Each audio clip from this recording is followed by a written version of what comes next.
গল্পের দ্বিতীয় অংশ। অথই অফিস শেষে বাড়িতে ফিরল না। মার্কেটের উদ্দেশ্য রওনা হয়। পথিমধ্যে আবিরের সঙ্গে দেখাও হলো। অথইকে দেখে আবির নিজেই এগিয়ে এসে বলল, কোথায় যাচ্ছিস? কোথায় যাচ্ছ? এই তো মার্কেটে। আর তোর কি হলো? তুই থেকে সোজা তুমিতে নেমে এসেছিস। আবির লজ্জিত ভাবে কপাল চুলকিয়ে কোনোমতে প্রসঙ্গ এড়াতে গিয়ে অথইকে মিছে কপট রাগ দেখিয়ে জিজ্ঞেস করল, তুই তো আমার সব কথায় বাগড়া দিস। পরে টের পাবি কেন তুমি বলেছি। এখন চল তোকে মার্কেটে নামিয়ে দিয়ে আসি। কিন্তু রিকশা, মামা এই নিন 100 টাকা। আপনি চলে যান। আর তুই নেমে আয়। আমার সঙ্গে বাইকে যাবি। আবির রিকশাওয়ালাকে টাকা দিয়ে বিদায় করল। অথই খানিকটা বিস্মিত হলো আবিরের কাণ্ড দেখে। যে আবিরকে কল করলে পাত্তা পাওয়া যেত না, সেই আবির আজ যেচে অথইকে লিফট দিতে চাইছে। What a miracle! আবিরকে সঙ্গে নিয়ে মার্কেটে ঘুরল। শাড়ির শোরুমে ঢুকতেই সাদা রঙা শাড়িতে চোখ পড়ল অথইর। লাল পাড়ের সাদা শাড়ি। শাড়িতে বাড়িতে কোনো ডিজাইন নেই, তবুও যেন শাড়িটা অথইকে টানছে। নিজের পছন্দকে প্রাধান্য দিতেই অথই শাড়িটা কিনে ফেলল। আবির মুগ্ধ হয়ে তাকিয়ে অথইকে বলল, তোর রুচি আছে মানতেই হবে। আনকমন ডিজাইনের শাড়িটা নিজের কালেকশনের মাঝে রেখে দিলি। একটা কথা রাখবি। অথই আবিরের দিকে তাকিয়ে বলল, আমি এই শাড়িটার প্রাইস পে করব। তুই মানা করিস না। কিন্তু আমার কাছে তো টাকা আছে। তুই কেন আমার শাড়ির দাম দিবি আবির? তোর কাছেই আমার বাকি জীবন সমর্পণ করব। টাকা সে তো সামান্য কিছু। আবির অথইর মুখের দিকে কথাগুলো ভাবল। তারপর মুচকি হেসে অথইকে উত্তর দেয়, দোস্ত হিসেবে ট্রিট নে আমার কাছ থেকে। আমার চাকরি হওয়ার পর থেকেই তো খালি ট্রিট চাইতি। আজ সময় এসে গেছে তুই তোর ট্রিট বুঝে নে। আর আমিও তোর আনন্দে আনন্দিত হই। অথই আর মানা করল না। আবির অথইর শাড়ির বিল দিয়ে বের হয়ে এলো। অথই পেছনেই ছিল। শোরুম থেকে বের হবার সময় বেখেয়ালি হয়ে কারোর সঙ্গে ধাক্কা খেয়ে পড়ে যাচ্ছিল। কিন্তু সময়মতো আঁকড়ে ধরায় অথই বেঁচে যায়। আবির দৌড়ে এলো। অথই ভয়ে ভয়ে চোখ খুলল। কারো বাহুডোরে আটকা পড়েছে। মানুষটা তাকিয়ে আছে। অথইকে খুবই সাবধানে দাঁড় করিয়ে সর্বপ্রথম জিজ্ঞেস করল, are you okay Athoi? Yes I am. তুই ঠিক আছিস অথই? আমি ঠিক আছি আবির। আবির নামটি শুনে প্রহর ভ্রুকুঁচকে ফেলল। তার মানে অথইর পাশে দাঁড়িয়ে থাকা মানুষটা আবির, যে কিনা অথইকে তার জীবন থেকে ছিনিয়ে নিতে এসেছে। প্রহরের কপালের দুপাশের শিরা ফুলে উঠেছে। রাগ চেপে রাখার অক্লান্ত চেষ্টা চলছে। কিন্তু রাগ চেপে রাখতে পারছে না। ঠিক তখনই প্রহরের মন পড়ল ওর মায়ের বলা কিছু কথা। হজরত মোহাম্মদ সব বলেছেন, যখনই ভীষণ রাগ হবে ঠিক তখনই এই দোয়া পড়তে হবে। আউজুবিল্লাহি মিনাশ শায়তানির রাজিম। অর্থ, আমি আল্লাহর কাছে আশ্রয় চাইছি অভিশপ্ত শয়তান থেকে। বুখারী, তিরমিজি। এমন সময় ভেতরে ভেতরে নিজের রাগ কমানোর চেষ্টার্থ প্রহরকে অথই প্রশ্ন করল, স্যার আপনি এখানে? শাড়ি কিনতে এসেছিলাম। কথাটি বলে খুব স্বাভাবিকভাবেই উত্তর দেয় প্রহর। আর চোখে আবিরকে দেখছিল বারবার। আবির অথইকে চোখে হারাচ্ছে। আর এই দৃশ্য প্রহরের মতেও সহ্য হচ্ছে না। রাগ কমছে বই আরও বেড়ে যাচ্ছে। বাসায় ফিরতে হবে অথই। চল তোকে বাসার সামনে নামিয়ে দিয়ে আসি। Mr Abir, if you don't mind, আমি অথইকে ওর বাসায় পৌঁছে দিয়ে আসতে পারি। কারণ ওর বাসায় যাচ্ছিলাম আমি। যেহেতু দেখে হয়ে গেছেই, তাহলে আলাদা না গিয়ে একসাথেই ফিরে যাই। প্রহরের কথা শুনে আবির এবং অথই দুজনেই অবাক হলো। অথই মনে মনে চাইছে প্রহরের সঙ্গে যেন ওর যেতে না হয়। আর আবিরও ঠিক তেমনটাই চাইছে। দিন বাদে যার সঙ্গে বিয়ে তাকে কি করে পরপুরুষের সঙ্গে যেতে দেয়া যায়। প্রহর অথইর দিকে তাকিয়ে আছে। ঠিক তখনই অথইর মোবাইলে কল এলো। অথই ব্যাগ থেকে মোবাইল বের করে দেখল ওর মা কল করেছে। অথই এক্সকিউজ মি বলে একপাশে গিয়ে কল রিসিভ করল। হ্যালো। হ্যালো অথই, তোর নাজিফা আন্টি কল করেছিল, বলল প্রহর নাকি আমাদের বাসায় আসবে কিছুক্ষণের মধ্যে। তুই একটু তাড়াতাড়ি ফিরে আসিস। আর শাড়ি কেনা হয়েছে তো? মা, শাড়ি কেনা হয়েছে। প্রহর স্যারের সঙ্গে মার্কেটে দেখা হয়ে গেল। উনি আমাকে বলছে উনার সঙ্গে যেন আমি বাড়িতে ফিরি। এদিকে আবির তো আমার সঙ্গে আগে থেকেই ছিল। আবিরকে কিভাবে না করি? আর প্রহর স্যারকে কিভাবে মানা করি বলতো? আবির তোর সঙ্গে মার্কেটে আসার সময় দেখা হয়েছিল। আবিরকে বিদায় দিয়ে প্রহরকে সঙ্গে নিয়ে তাড়াতাড়ি বাড়িতে ফিরে আয়। আমি এবং তোর আব্বু তোর জন্য অপেক্ষা করছি। কিন্তু মা, আবির, আমি কি বলেছি শুনতে পেয়েছিস? সাবিনা রাগান্বিত সুরে জবাব দেয়। অথই এবার ভয় পেয়ে ওর মাকে আশ্বস্ত করার জন্য বলল, হুম, শুনেছি, তাহলে বাড়িতে ফিরে আয়। ঠিক আছে, আসছি। অথই কথা শেষ করে আবারও ফিরে গেল সেখানে। ফিরে এসে দেখল আবির এবং প্রহর দাঁড়িয়ে আছে দুই মুখী হয়ে, কেউ কাউকে দেখলেও না যেন। অথই দীর্ঘশ্বাস ফেলে আবিরের সামনে গিয়ে অপরাধী কণ্ঠে বলল, দোস্ত, অন্য একদিন তোর সঙ্গে যাব, আজ স্যারের সঙ্গেই যেতে হবে। আবিরকে কিছু বলার সুযোগ না দিয়েই অথই প্রহরের সামনে গিয়ে শান্ত সুরে বলল, স্যার এখনই যাবেন, নাকি আরও কেনাকাটা বাকি আছে? অথইর কথা শুনে প্রহর ভীষণ আনন্দিত হল। যাক, আজ অথই তবে তার সঙ্গেই ফিরবে। না, এখনই ফিরব। তুমি কিছু কিনবে? না। তাহলে চলো। আবিরকে পেছনে ফেলে প্রহর এবং অথই এগিয়ে যাচ্ছে সামনের দিকে। আবিরের তাকিয়ে দেখা ছাড়া কিছুই করার নেই, কারণ সে অথইর বাবার কাছে ওয়াদাবদ্ধ হয়েছে। যতদিন না তিনি অথইকে নিজ থেকে বিয়ের খবর না জানাবেন ততদিন অবধি আবির যেন অথইকে কিছুই না জানায়। এমনকি আবিরের পরিবারের লোকেরাও যেন এমন কাজ করা থেকে বিরত থাকে। কিন্তু এখন আবিরের মনে হচ্ছে অথইকে বিয়ের ব্যাপারে না বললে ওদের সম্পর্কে ফাটল ধরতে পারে। অথইকে নিয়ে প্রথমবারের মতো নিজের গাড়িতে প্রহর। জীবনে চলার পথে একজন সহযাত্রী যে কতটা আনন্দ দেয় তা আজই উপলব্ধি করতে পারল সে। ড্রাইভিংয়ের ফাঁকে নিজের বউটাকে লুকিয়ে চড়িয়ে দেখছে আর ভীষণ আনন্দ অনুভব করছে। অথইদের বাড়ির সামনে এসে গাড়ি থেমে যায়। অথই এবং প্রহর দুজনেই গাড়ি থেকে নেমে বাড়ির ভেতরে ঢুকে পড়ল। দরজার সামনে দাঁড়িয়ে কলিং বেল বাজাচ্ছে অথই। পেছনে প্রহর দাঁড়িয়ে আছে। কিছুক্ষণের মধ্যেই দরজা খুলে দেয় সাবিনা।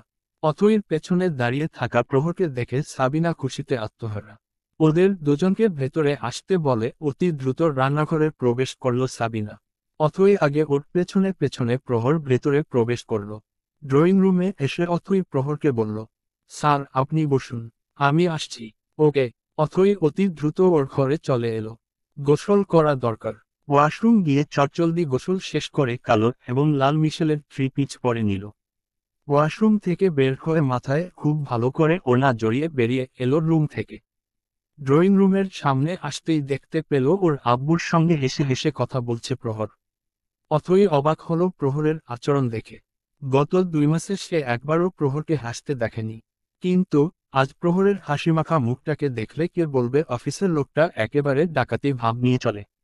যার এক চোখ রাঙানি দেখে স্টাফরা থরথর করে কাঁপে। অথই, দাঁড়িয়ে না থেকে এদিকে আয়। আসছি মা। প্রহর তখন আলফাজের সঙ্গে কথা বলছিল। অথইর নাম শুনে সামনে তাকাতেই তার দুটো হার্টবিট বোধহয় মিস হয়ে গেছে। লাল কালো মিশেলের থ্রি পিচ পরা মেয়েটা যে তারই অথই প্রথমে বিশ্বাসী হচ্ছিল না। অথই যখন শাড়ি পরে থাকে তখন তাকে সুস্মিতা সেনের মতোই দেখায়। কিন্তু আজ থ্রি পিচ পরনে দেখে বোধহয় অথইর বয়স 16তে এসে আটকা পড়েছে। অথইর মায় সে তো কবে আটকে গেছে। আজ বুঝি প্রেম সাগরে ডুবে ডুবে জল খাওয়া ছাড়া উপায় রইল না। নিজের চোখের দৃষ্টিকে বেহায়া স্বীকৃতি দিয়ে শুকনো ঢোক গিলে আলফাজের কথায় মনোযোগ দিল প্রহর। তার বেশ কিছু সময় পর অথই এবং সাবিনা ট্রে ভর্তি নাশতা এনে টি টেবিলের ওপর রাখল। সাবিনা আলফাজের পাশে বসল। অথইকে বলে দিচ্ছে প্রহরকে কি কি দিতে হবে। প্রহর মুচকি হেসে সাবিনাকে বলল, আন্টি আপনাদের স্নেহের হাত আমার মাথায় থাকুক, আমি সবসময় চাই। শুধু আপনারাই চান না বলেই সম্ভব নয়, তাই না আঙ্কেল? প্রহরের কথায় আলফাজ স্তব্ধ হয়ে তাকিয়ে রইল। সাবিনা এই কথার মর্মার্থ বুঝতে পেরেছে। অথই কথাটি খুব স্বাভাবিক অর্থেই নিয়েছে। কারণ দুই পরিবারের মাঝে আত্মীয়তা তার জন্মের আগে থেকেই। এসব কথা স্বাভাবিকভাবেই একজন আত্মীয় তার আত্মীয় বলতেই পারে। প্রহর শুধু পুডিং খেল।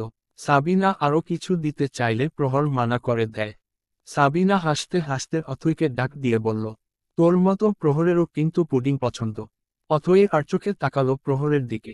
ওমা, প্রহর দেখছি ওর দিকে তাকিয়ে আছে। লজ্জা পেয়ে নিজেই দৃষ্টি নত করে রাখল।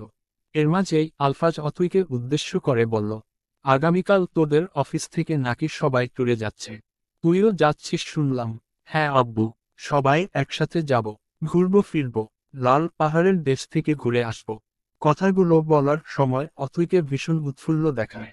প্রহর অথইকে এতটা আনন্দিত হতে কখনো দেখেনি। মেয়েটা নিজের চেহারা মাঝে সবসময় গাম্ভীর্য ভাব বজায় রাখে। গাম্ভীর্য চেহারার আড়ালে যে হাস্যোজ্জ্বল একটি মিষ্টি মনের অধিকারী বাস করে কাউকে হয়তো টের পেতে দেয় না। টের পেলেই তো সবাই মরিয়া হয়ে উঠবে তাকে জয় করার জন্য। প্রহর গভীর দৃষ্টিতে পর্যবেক্ষণ করছে তার অথৈকে। আজকের ন্যায় এতটা কাছ থেকে কবে দেখেছে অথৈকে? রাঙামাটি যেতে পারবি তবে এক শর্তে। প্রহর তোর সঙ্গেই থাকবে এজবে বডিগার্ড। প্রহর যেভাবে চলতে বলবে ঠিক সেভাবে চলবি। প্রহরের জন্যই তোকে নিশ্চিতভাবে রাঙামাটিতে যাওয়ার অনুমতি আমি তোকে দিচ্ছি। আব্বু আমি কি বাচ্চা? সবাই তো যাচ্ছে। এখন কি প্রহর স্যার সবার দায়িত্ব নিজ কাঁধে তুলবে রাখবে নাকি? কথাটি বলে বিরক্তিকর শ্বাস ছাড়ল। আলফাজ কিছুটা রাগ দেখিয়ে অথৈকে ধমকের সুরে বলল, আবিরের সঙ্গে আজ মার্কেটে গিয়েছিস আমি কিছুই বলিনি। কিন্তু কাল রাঙামাটি যদি যেতে চাস আমার শর্ত মানতে হবে। নয়তো তোকে রাঙামাটি যেতে হবে না। আব্বু। আলফাজ মেয়ের দিকে আর ফিরে তাকালো না। দরজা খুলে বেরিয়ে যায়।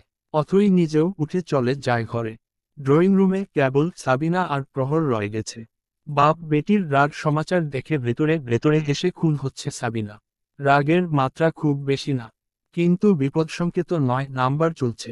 এখন কেউই তাদের সঙ্গে কথা বলতে পারবে না। যেই যাবে ভস্ম হয়ে যাবে। আন্টি এটা অথইর জন্য। আগামীকাল যদি অথই এই শাড়িটা পরে রাঙামাটিতে যায় আমি খুশি হব। প্রহরের বাড়িয়ে দেয়া হাতের দিকে তাকিয়ে সাবিনা বলল, এক কাজ করো বাবা, তুমি না হয় ওকে শাড়িটা দিয়ে যাও। আমি দিলে ও কখনোই নিবে না। শাড়ি পরবে পরের কথা, আজকে এতটুকু উপকার করুন আমার। চিরকৃতজ্ঞ থাকব আপনার প্রতি। সাবিনা শাড়ির প্যাকেট নিয়ে প্রহরের মাথার দিকে হাত বাড়িয়ে দেয়। প্রহর মাথা নিচু করে ফেলে।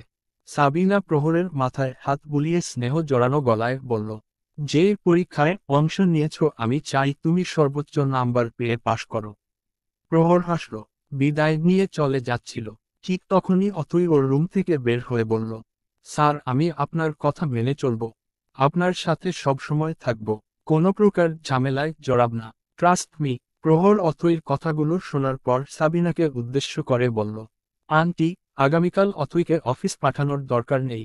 আগামীকাল রাতে দেখা হবে ওর সঙ্গে আমার। আমি রাত 9টায় এসে ও পিক করব। কিন্তু স্যার আমার নাম্বার আছে না তোমার কাছে? কোনো প্রয়োজন হলে রাতে কল করে জিজ্ঞেস করো। আমাকে আর্জেন্ট শাহবাগ যেতে হবে। আর চিন্তা করো না আমি আঙ্কেলের সাথে কথা বলবো। আল্লাহ হাফেজ। অথই এবং সাবিনাকে বিদায় জানিয়ে প্রহর রওনা হলো শাহবাগের উদ্দেশ্য। অথই দৌড়ে চলে গেল ওর ঘরে। আনন্দিত হয়ে জানালার সামনে দাঁড়িয়ে প্রহরের চলে যাওয়ার দৃশ্য দেখছিল। ঠিক তখনই সাবিনা এসে অথইর চোখের সামনে একটি প্যাকেট তুলে ধরল। অথই ভ্রু কুঁচকে জিজ্ঞেস করল, এটা কি? প্রহর এনেছে তোর জন্য। যদিও আমাকে বারণ করেছে তোকে ওর নাম না বলার জন্য, কিন্তু তোকে মিথ্যা বলতে ইচ্ছে করছিল না, তাই সত্য জানিয়ে দিলাম। অথইর কাছে বিষয়টি এখন সবচেয়ে বিস্ময়কর লাগছে। প্রহর শাড়ি এনেছে অথইর জন্য, কিন্তু কেন? এদিকে সাবিনা ভয় পাচ্ছে। অথইর যা রাগ, সত্য জানিয়ে আবার হিতে বিপরীত কিছু করে বসলেন না তো আবার। শাড়ির দিকে তাকিয়ে আছে অথই। লোকটার চয়েস আছে বলতেই হয়। ছাই রঙা পাড়ের কালো রঙের জামদানি শাড়ি। ওর মা সেই কখন ওর হাতে শাড়ি দিয়ে চলে গেছে। সে হাতে শাড়ি নিয়ে ভাবছে অন্য কিছু। একজন এমপ্লয়ি হিসেবে প্রহরের কাছ থেকে উপহার পাওয়া মোটেও আশা করা যায় না। কিন্তু অথই পেয়েছে উপহার। কিন্তু কেন? প্রহর কি তাকে অন্য কিছু ভাবছে? Like special. নানান প্রশ্নে মাথায় কুটুরমুটুর করছে। জবাব না পাওয়া অবধি নিস্তার নেই। আল্লাহ তাআলা মেয়েদের একটি বিশেষ ক্ষমতা দিয়েছেন। সেই বিশেষ ক্ষমতার জেল ধরেই কিন্তু একটি মেয়ে পুরুষের চোখের ভাষা বুঝতে পারে।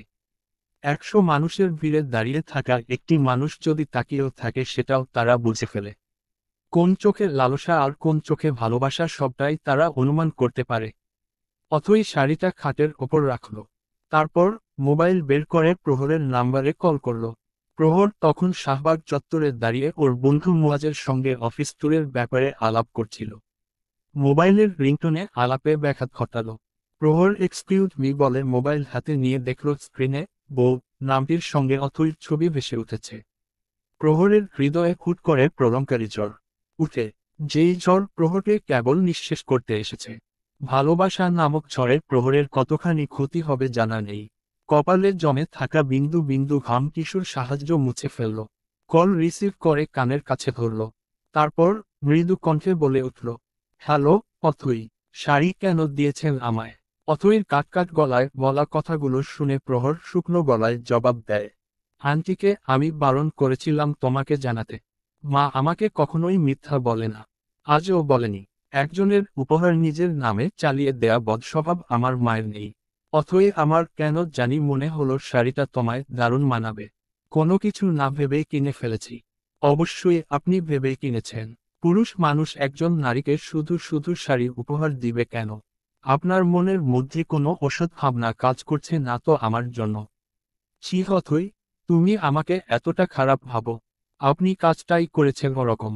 খারাপ তো অবশ্যই ভাবছি। তাছাড়া আপনার সাথে তো আমার এমন সম্পর্ক নেই যে উপহার পাবো আপনার কাছ থেকে।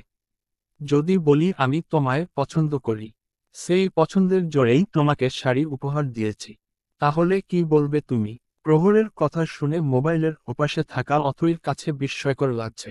আর মুয়াজ প্রহরের মুখের দিকে তাকিয়ে রইল। তার বন্ধু মোবাইলে কাকে প্রপোজ করে বসল। তোমাকে আমার ভালো লাগে। আবার জানতে চেয়েও না কতটা ভালো লাগে। কারণ পরিমাপ করতে পারবো না তোমাকে কতটা ভালো লাগে। টুট টুট। অথই কল কেটে দিল। মোবাইলটা বুকের মাঝে চেপে ধরল। এত অস্বাভাবিকভাবে কাঁপছে কেন বুকটা? জীবনের চূড়ান্ত পরীক্ষার সময়ও তো এত অস্থিরতা, বুকে এত কাঁপন, কিছুই ছিল না। প্রহর স্যারের কাছে কেনই তাকে ভালো লাগবে? সে তো স্যারের অপমান করতে পিছপা হয় না। পারলে পুরো ঢাকাবাসীকে শুনিয়ে শুনিয়ে স্যারের বদনাম করত। সেই প্রহর স্যার তাকে কি বলল আজ? তোমাকে আমার ভালো লাগে? আর কিছুই ভাবতে পারছি না অথই।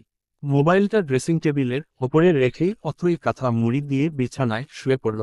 শীত শীত লাগছে। কারো মুখ থেকে তোমাকে আমার ভালো লাগে বাক্য শুনে যে গায়ে কাঁপুনি দিয়ে জ্বর আসে আজ টের পেল অথই। ভীষণ ভয় আর লজ্জা ঝাপটে ধরেছে তাকে। প্রহর মোবাইলের স্ক্রিনের ওপর তাকিয়ে আছে। মুয়াজ এসে প্রহরের পাশে দাঁড়িয়ে জিজ্ঞেস করল, কি রে দোস্ত, তলে তলে এত কিছু?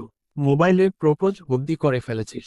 মুয়াজের কথায় প্রহরের মুখে অমাবস্যার আধার নেমে এসেছে। চলন্ত যানবাহনের ওপর দৃষ্টি রেখে বলল, নিজের বউকে প্রপোজ করেছি। জানি না বউ আদৌ আমায় কখনো মেনে নিবে কিনা। সময় তো খুব বেশি নেই। আমি তো কিছুই বুঝতে পারছি না। আমাকে খুলে বল তো কি হয়েছে? মুয়াজকে সব ঘটনা খুলে বলল প্রহর। অথইর সঙ্গে ওর বিয়ে, অথইর ওর অফিসে চাকরি করা, একসময় যে নিজের বাল্যকালের বউকে মানতে পারবে না বলে মায়ের সঙ্গে বনিবনা হতো না, সেই বাল্যকালের বউয়ের জন্য এখন মায়ের কাছে কত মিনতি করতে হয়। অথইর বাবার কাছ থেকে 7 দিনের সময় নেয়া সবকিছুই খুলে বলল। সবটা শোনার পর মুয়াজ বলল, তুই ভাই এখন তীরে এসে তরি ডুবে যায় অবস্থায় আছিস। বাল্যকালের বউকে যদি আগেই মেনে নিতি তাহলে কি আজ এই দিন দেখতে হতো? এখন ডুবে ডুবে জল খা। তোর বউ আরেকজন এসে নিয়ে যাবে আর তো এসব দৃশ্য দেখা ছাড়া আর কোনো উপায় থাকবে না। আমার বউ আমারই থাকবে। হ ভাই, তোর বউ তোরই থাকবো। সিনেমার ডায়লগ পাইছিস? মেয়ে তোরে ভুলেও চাইব না, কারণ তার পয়েন্ট অফ ভিউ অনুযায়ী তুই নেগেটিভ ক্যারেক্টারের অন্তর্ভুক্ত। ওর বাবা তোকে পছন্দ করে না কারণ তার মেয়ে তোরে পছন্দ করে না। এখন উপায় হলো তোর বউরে যদি তুই পটাইতে পারিস তাহলে সব প্রবলেম সলভ। আচ্ছা, তুই যে বললি ওরে তোর ভালো লাগে, সে প্রতিউত্তরে কি বলল? নাথিং। কল কেটে দিয়েছে। কিছুই বলে নাই। না, তুই এসব ভাবিস না।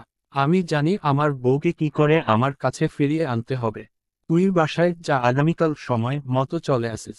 কথাটি বলে আর দেরি করল না প্রহর। গাড়ি নিয়ে রওনা হলো ওর বাড়ির পথে। সারাদিনের অফিসের খাটুনি শেষ করে প্রহর বিকেলের মধ্যে বাড়িতে ফিরে এলো। ট্যুরের জন্য আজ তাড়াতাড়ি অফিস আওয়ার শেষ হয়েছে। বাসায় ফিরে আগে শাওয়ার নিল প্রহর। তারপর খাবার খেয়ে ঘুমিয়ে নিল প্রায় 1.5 ঘন্টার মতো। ঘুম থেকে উঠতেই ওর মাকে জানালো কফি পাঠাতে। নাজিফা ছেলের জন্য মগে করে কফি নিয়ে এলেন। এরই ফাঁকে প্রহর ওর ব্যাগ গুছিয়ে ফেলল। নাজিফা রুমের দরজায় নক করল। প্রহর রাগ দেখিয়ে বলল, আম্মি আমার ঘরে, অর্থাৎ আপনার ছেলের ঘরে এসেছেন। এতে নক করার কি আছে? নক করা অবশ্যই জরুরি। একজন মুসলিম হিসেবে আমাদের মাঝে এই স্বভাবটা আয়ত্ত করা উচিত। কারো রুমে ঢুকার আগে অনুমতি নেওয়া জরুরি। তাছাড়া পবিত্র কুরআন মাজিদে কিন্তু আমাদের কিছু রুলস ফলো করতে বলা হয়েছে, যা স্বয়ং আল্লাহ তাআলা আমাদের জন্য সেট করে দিয়েছেন। নাজিফা কথাগুলো বলতে বলতে ছেলের সামনে কফির মগ বাড়িয়ে দেয়। প্রহর মুচকি হেসে কফির মগ হাতে নিয়ে ওর মাকে বলল, কোন সূরাতে বলা আছে আমি? নাজিফা নিজের হাতের কফির মগে চুমুক দিয়ে বলতে শুরু করল, কারো ঘরে প্রবেশ করার আগে অনুমতি নেওয়ার ব্যাপারে আল কোরআনের সূরা আন-নূর আয়াত ২৭ নাজিল হয়েছে। আল্লাহ বলেন, হে মুমিনগণ, তোমরা কখনো নিজেদের ঘর ছাড়া অন্য কারো ঘরে অনুমতি ছাড়া এবং সালাম না করে প্রবেশ কর না। এটা তোমাদের জন্য অতি উত্তম, আশা করা যায় তোমরা এ থেকে শিক্ষা গ্রহণ করতে পারবে। এখন তুই বল, আমার কি উচিত নয় আমার রবের আদেশ পালন করার? অবশ্যই আমি। এখন থেকে আমিও কাজটি করব। নাজিফা ছেলের কথায় খুশি হয়ে গেছেন। প্রহর নিজের কফি শেষ করে ওর মাকে উদ্দেশ্য করে বলল, আমি আপনার পুত্রবধূকে নিয়ে আজ প্রথমবারের মতো সফরে বের হচ্ছি। দোয়া করবেন যেন এই সফর থেকেই যেন আমাদের জীবনের নতুন সূচনা ঘটে। ইনশাআল্লাহ। আল্লাহ চাইলে তোর আকাঙ্ক্ষা পূরণ হবে। কোথায় বের হবি? কিছুক্ষণের মধ্যেই বের হয়ে যাব। অথইকে ওদের বাসার সামনে থেকে পিক করব, দেন অফিসে যাব। গাড়ি অফিসের পার্কিং এরিয়ায় রেখে যাব। কালাম ভাইকে বলে দিও গাড়ি বাড়িতে নিয়ে আসতে। আচ্ছা বলবো। তাহলে তুই তৈরি হয়ে নিচে আয়। নাজিফা চলে যায়। প্রহর কালো টি শার্টের ওপরে কালো জ্যাকেট পরে নিল। নীল জিন্স, কড়া পারফিউম মেখে কাঁধে ব্যাগ ঝুলিয়ে বের হয়ে এলো। নিচে ওর বাবা এবং আম্মির কাছ থেকে বিদায় নিয়ে বের হলো অথইদের বাড়ির উদ্দেশ্য। অথইদের বাড়ির সামনে এসে গাড়ি থেকে নেমে অথইর নাম্বারে কল করল প্রহর। অথই কল রিসিভ করছে না। বেশ কয়েকবার ট্রাই করার পরও যখন অথই কল রিসিভ করল না, তখন প্রহর বাধ্য হয়ে বাড়ির ভেতরে যাওয়ার সিদ্ধান্ত নেয়। অথই আয়নার সামনে দাঁড়িয়ে নিজেকে বারবার ঘুরে ঘুরে দেখছিল। টিয়া রঙের থ্রি পিস, চোখে কাজল, ঠোঁটে লাল লিপস্টিক, আর চুলগুলো খোপায় আটকে রাখল। ভালোই দেখাচ্ছে তাকে। এমন সময় ওর মা এলো হতদন্ত হয়ে। তোর হলো? প্রহর এসেছে। প্রহর নামটি শুনে আবারও অথইর বুক কাঁপছে। অথচ গতকাল বিকেল অবধি মানুষটা ছিল অথইর কাছে ৮-১০টা মানুষের মতোই। কিন্তু গতকাল রাতের পর থেকেই অথইর মনে হচ্ছে কোথাও কিছুই ঠিক নেই। কি হলো, দাঁড়িয়ে আছিস কেন? যা জলদি, দেরি হয়ে গেলে বাস ধরতে পারবি না। অথই এবার নিজের অনুভূতিকে সামলে ফেলল। এমন কিছুই বলে ফেলেনি যে এতটা কুকড়ে যেতে হবে। মোবাইল ব্যাগে রেখে বাইরে এলো। অথইর আব্বু এবং মা দুজনেই অথইকে বাইরে পর্যন্ত এলো বিদায় করার জন্য। গেটের কাছেই প্রহর দাঁড়িয়েছিল। ল্যাম্পপোস্টের ঘোলাটে আলোয় অথইকে দেখে প্রহরের অশান্ত হৃদয় শান্ত হলো।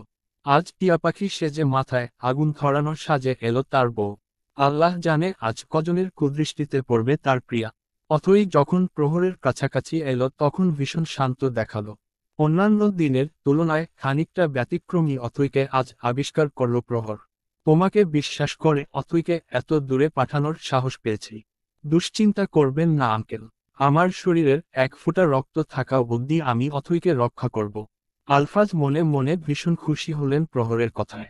সাবিনা মেয়ের কপালে চুমু খেয়ে বলল, প্রহরকে মোটেও জ্বালাবি না, নিজের দিকে খেয়াল রাখবি। আমার সঙ্গে প্রতি ঘন্টায় ১ মিনিটের জন্য হলেও কথা বলবি। জানিসই তো মা, তোকে ছাড়া এক মুহূর্তের জন্যেও থাকতে পারি না। কথাগুলো বলতে বলতেই ঝরঝরিয়ে কেঁদে ফেললেন সাবিনা। অথইর ওর মাকে জড়িয়ে ধরে বলল, আমি কি শ্বশুরবাড়িতে যাচ্ছি যে এভাবে কাঁদছ? আরে বাবা, মাত্র দুদিনের ব্যাপারই তো। তুমি চিন্তা করবে না, আমি জলদি ফিরে আসবো তোমাদের মাঝে। আল্লাহ হাফেজ। অথই ওর বাবা মাকে হাত নাড়িয়ে বিদায় জানিয়ে গাড়িতে উঠে বসল। প্রহর আলফাজ এবং সাবিনাকে সালাম দিয়ে ড্রাইভিং সিটে বসে গাড়ির পেছনের সিটে বসে থাকা অথইকে বলল, সামনে আমি, পেছনে তুমি। গাড়ির ব্যালেন্স ঠিক থাকবে না। একটু স্পিডে চালাতে গেলেই দেখবা গাড়ি উল্টে গেছে। সামনে এসে বসো। আমি এত তাড়াতাড়ি মরতে চাই না। অথই ভ্রু কুঁচকে বলল, আপনি কি ইজি বাইক চালাচ্ছেন যে ব্যালেন্স রাখতে পারবেন না? সোজাসাপটা বললেই হয় সামনে এসে বসতে। কথাগুলো শেষ করে অথই গাড়ি থেকে নেমে সামনের সিটে এসে বসল। প্রহর অথইর মুখের দিকে হাসতে হাসতে বলল, আসলে আমি চেক করলাম আমি কি অথইকে নিয়ে যাচ্ছি নাকি অথইর রূপে থাকা বহুরূপীকে নিয়ে। মানে, যেভাবে মেপে কথা বলছিলে আমি তো ভেবেছি এটা অথই হতেই পারি না। একটু পরীক্ষা করেই দেখি। পরীক্ষা করলাম। এখন দেখছি অরিজিনাল অথইকে নিয়ে রাঙামাটির উদ্দেশ্য রওনা হয়েছি।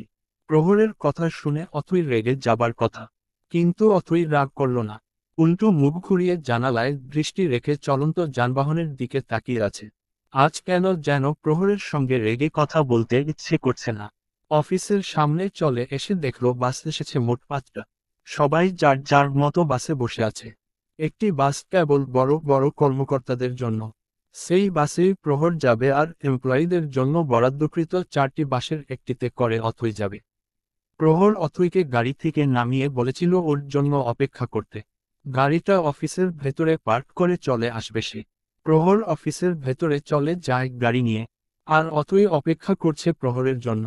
এমন সময় তন্নি এসে অথইর পাশে দাঁড়িয়ে বলল, বাহ, আজ তো দারুণ লাগছে তোমায়। শাড়িতে যত সুন্দর দেখায়, থ্রি পিচ পরনে তোমায় ততটা পিচ্ছি দেখায়। কেউ সরাসরি আমার প্রশংসা করলে আমি ভীষণ লজ্জা পাই। থাক, লজ্জা পেতে হবে না। শুনো, একটা কথা বলি। বলুন। তুমি আমাদের সঙ্গে যাচ্ছ না কেন? হঠাৎ করে এই কথা? এর মানে কি? কারণটা কি আমাকে বলুন।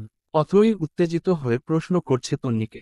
তন্নি জবাব দেবার আগে কেউ এসে অথইর হাত থেকে ব্যাগ এক হাতে নিয়ে অন্য হাত ধরে টেনে নিয়ে যেতে যেতে বলল, কারণ তুমি আমার সঙ্গে আমার পাশে বসে যাচ্ছ। মানে, রাঙামাটি থেকে ঢাকায় ফিরে আসা আগ পর্যন্ত তুমি আমার পাশে থাকবে। কি বলেছিলে মনে আছে? আমি যা বলবো তাই করবে। তোমার বাবাকে তো এই কথাগুলো বলেই কনভিন্স করেছিলে। অথই দাঁড়িয়ে পড়লে। প্রহর অথইর মুখোমুখি হয়ে জবাব দেয়। অথই প্রহরের মুখের দিকে তাকিয়ে বলল, আমি সামান্য একজন এমপ্লয়ি হয়ে অফিসের বড় বড় কর্মকর্তাদের সঙ্গে যাই কি করে? সামান্য কেউ নও তুমি। তোমাকে আমি চাই। তোমার এর চেয়ে বড় পরিচয় কি দিতে হবে তাদের কাছে? প্রহরের শক্ত গলায় বলা কথাগুলো শুনেও না শোনার ভান করে রইল অথই। লোকটার আবেগ প্রবণতা বেড়েছে, তাই অথইকে এতটা প্রাধান্য দিচ্ছে। আবেগ কমে গেলেই বিবেক কাজ করবে।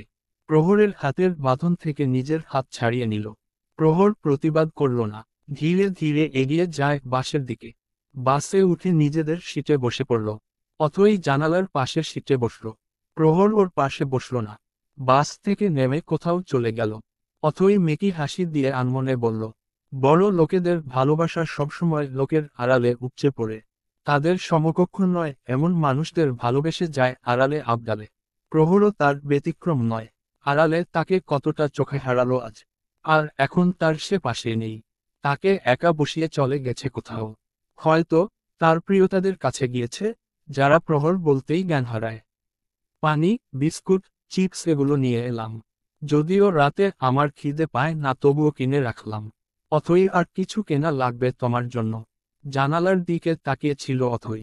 প্রহরের কথা শুনে পাশ ফিরে তাকাতেই দেখতে পেল প্রহর নানান রকমের খাবার নিয়ে এসেছে। খাবারগুলো নিচে রেখে বেশ আরাম করে ওর পাশের সিটে গা এলিয়ে বসল।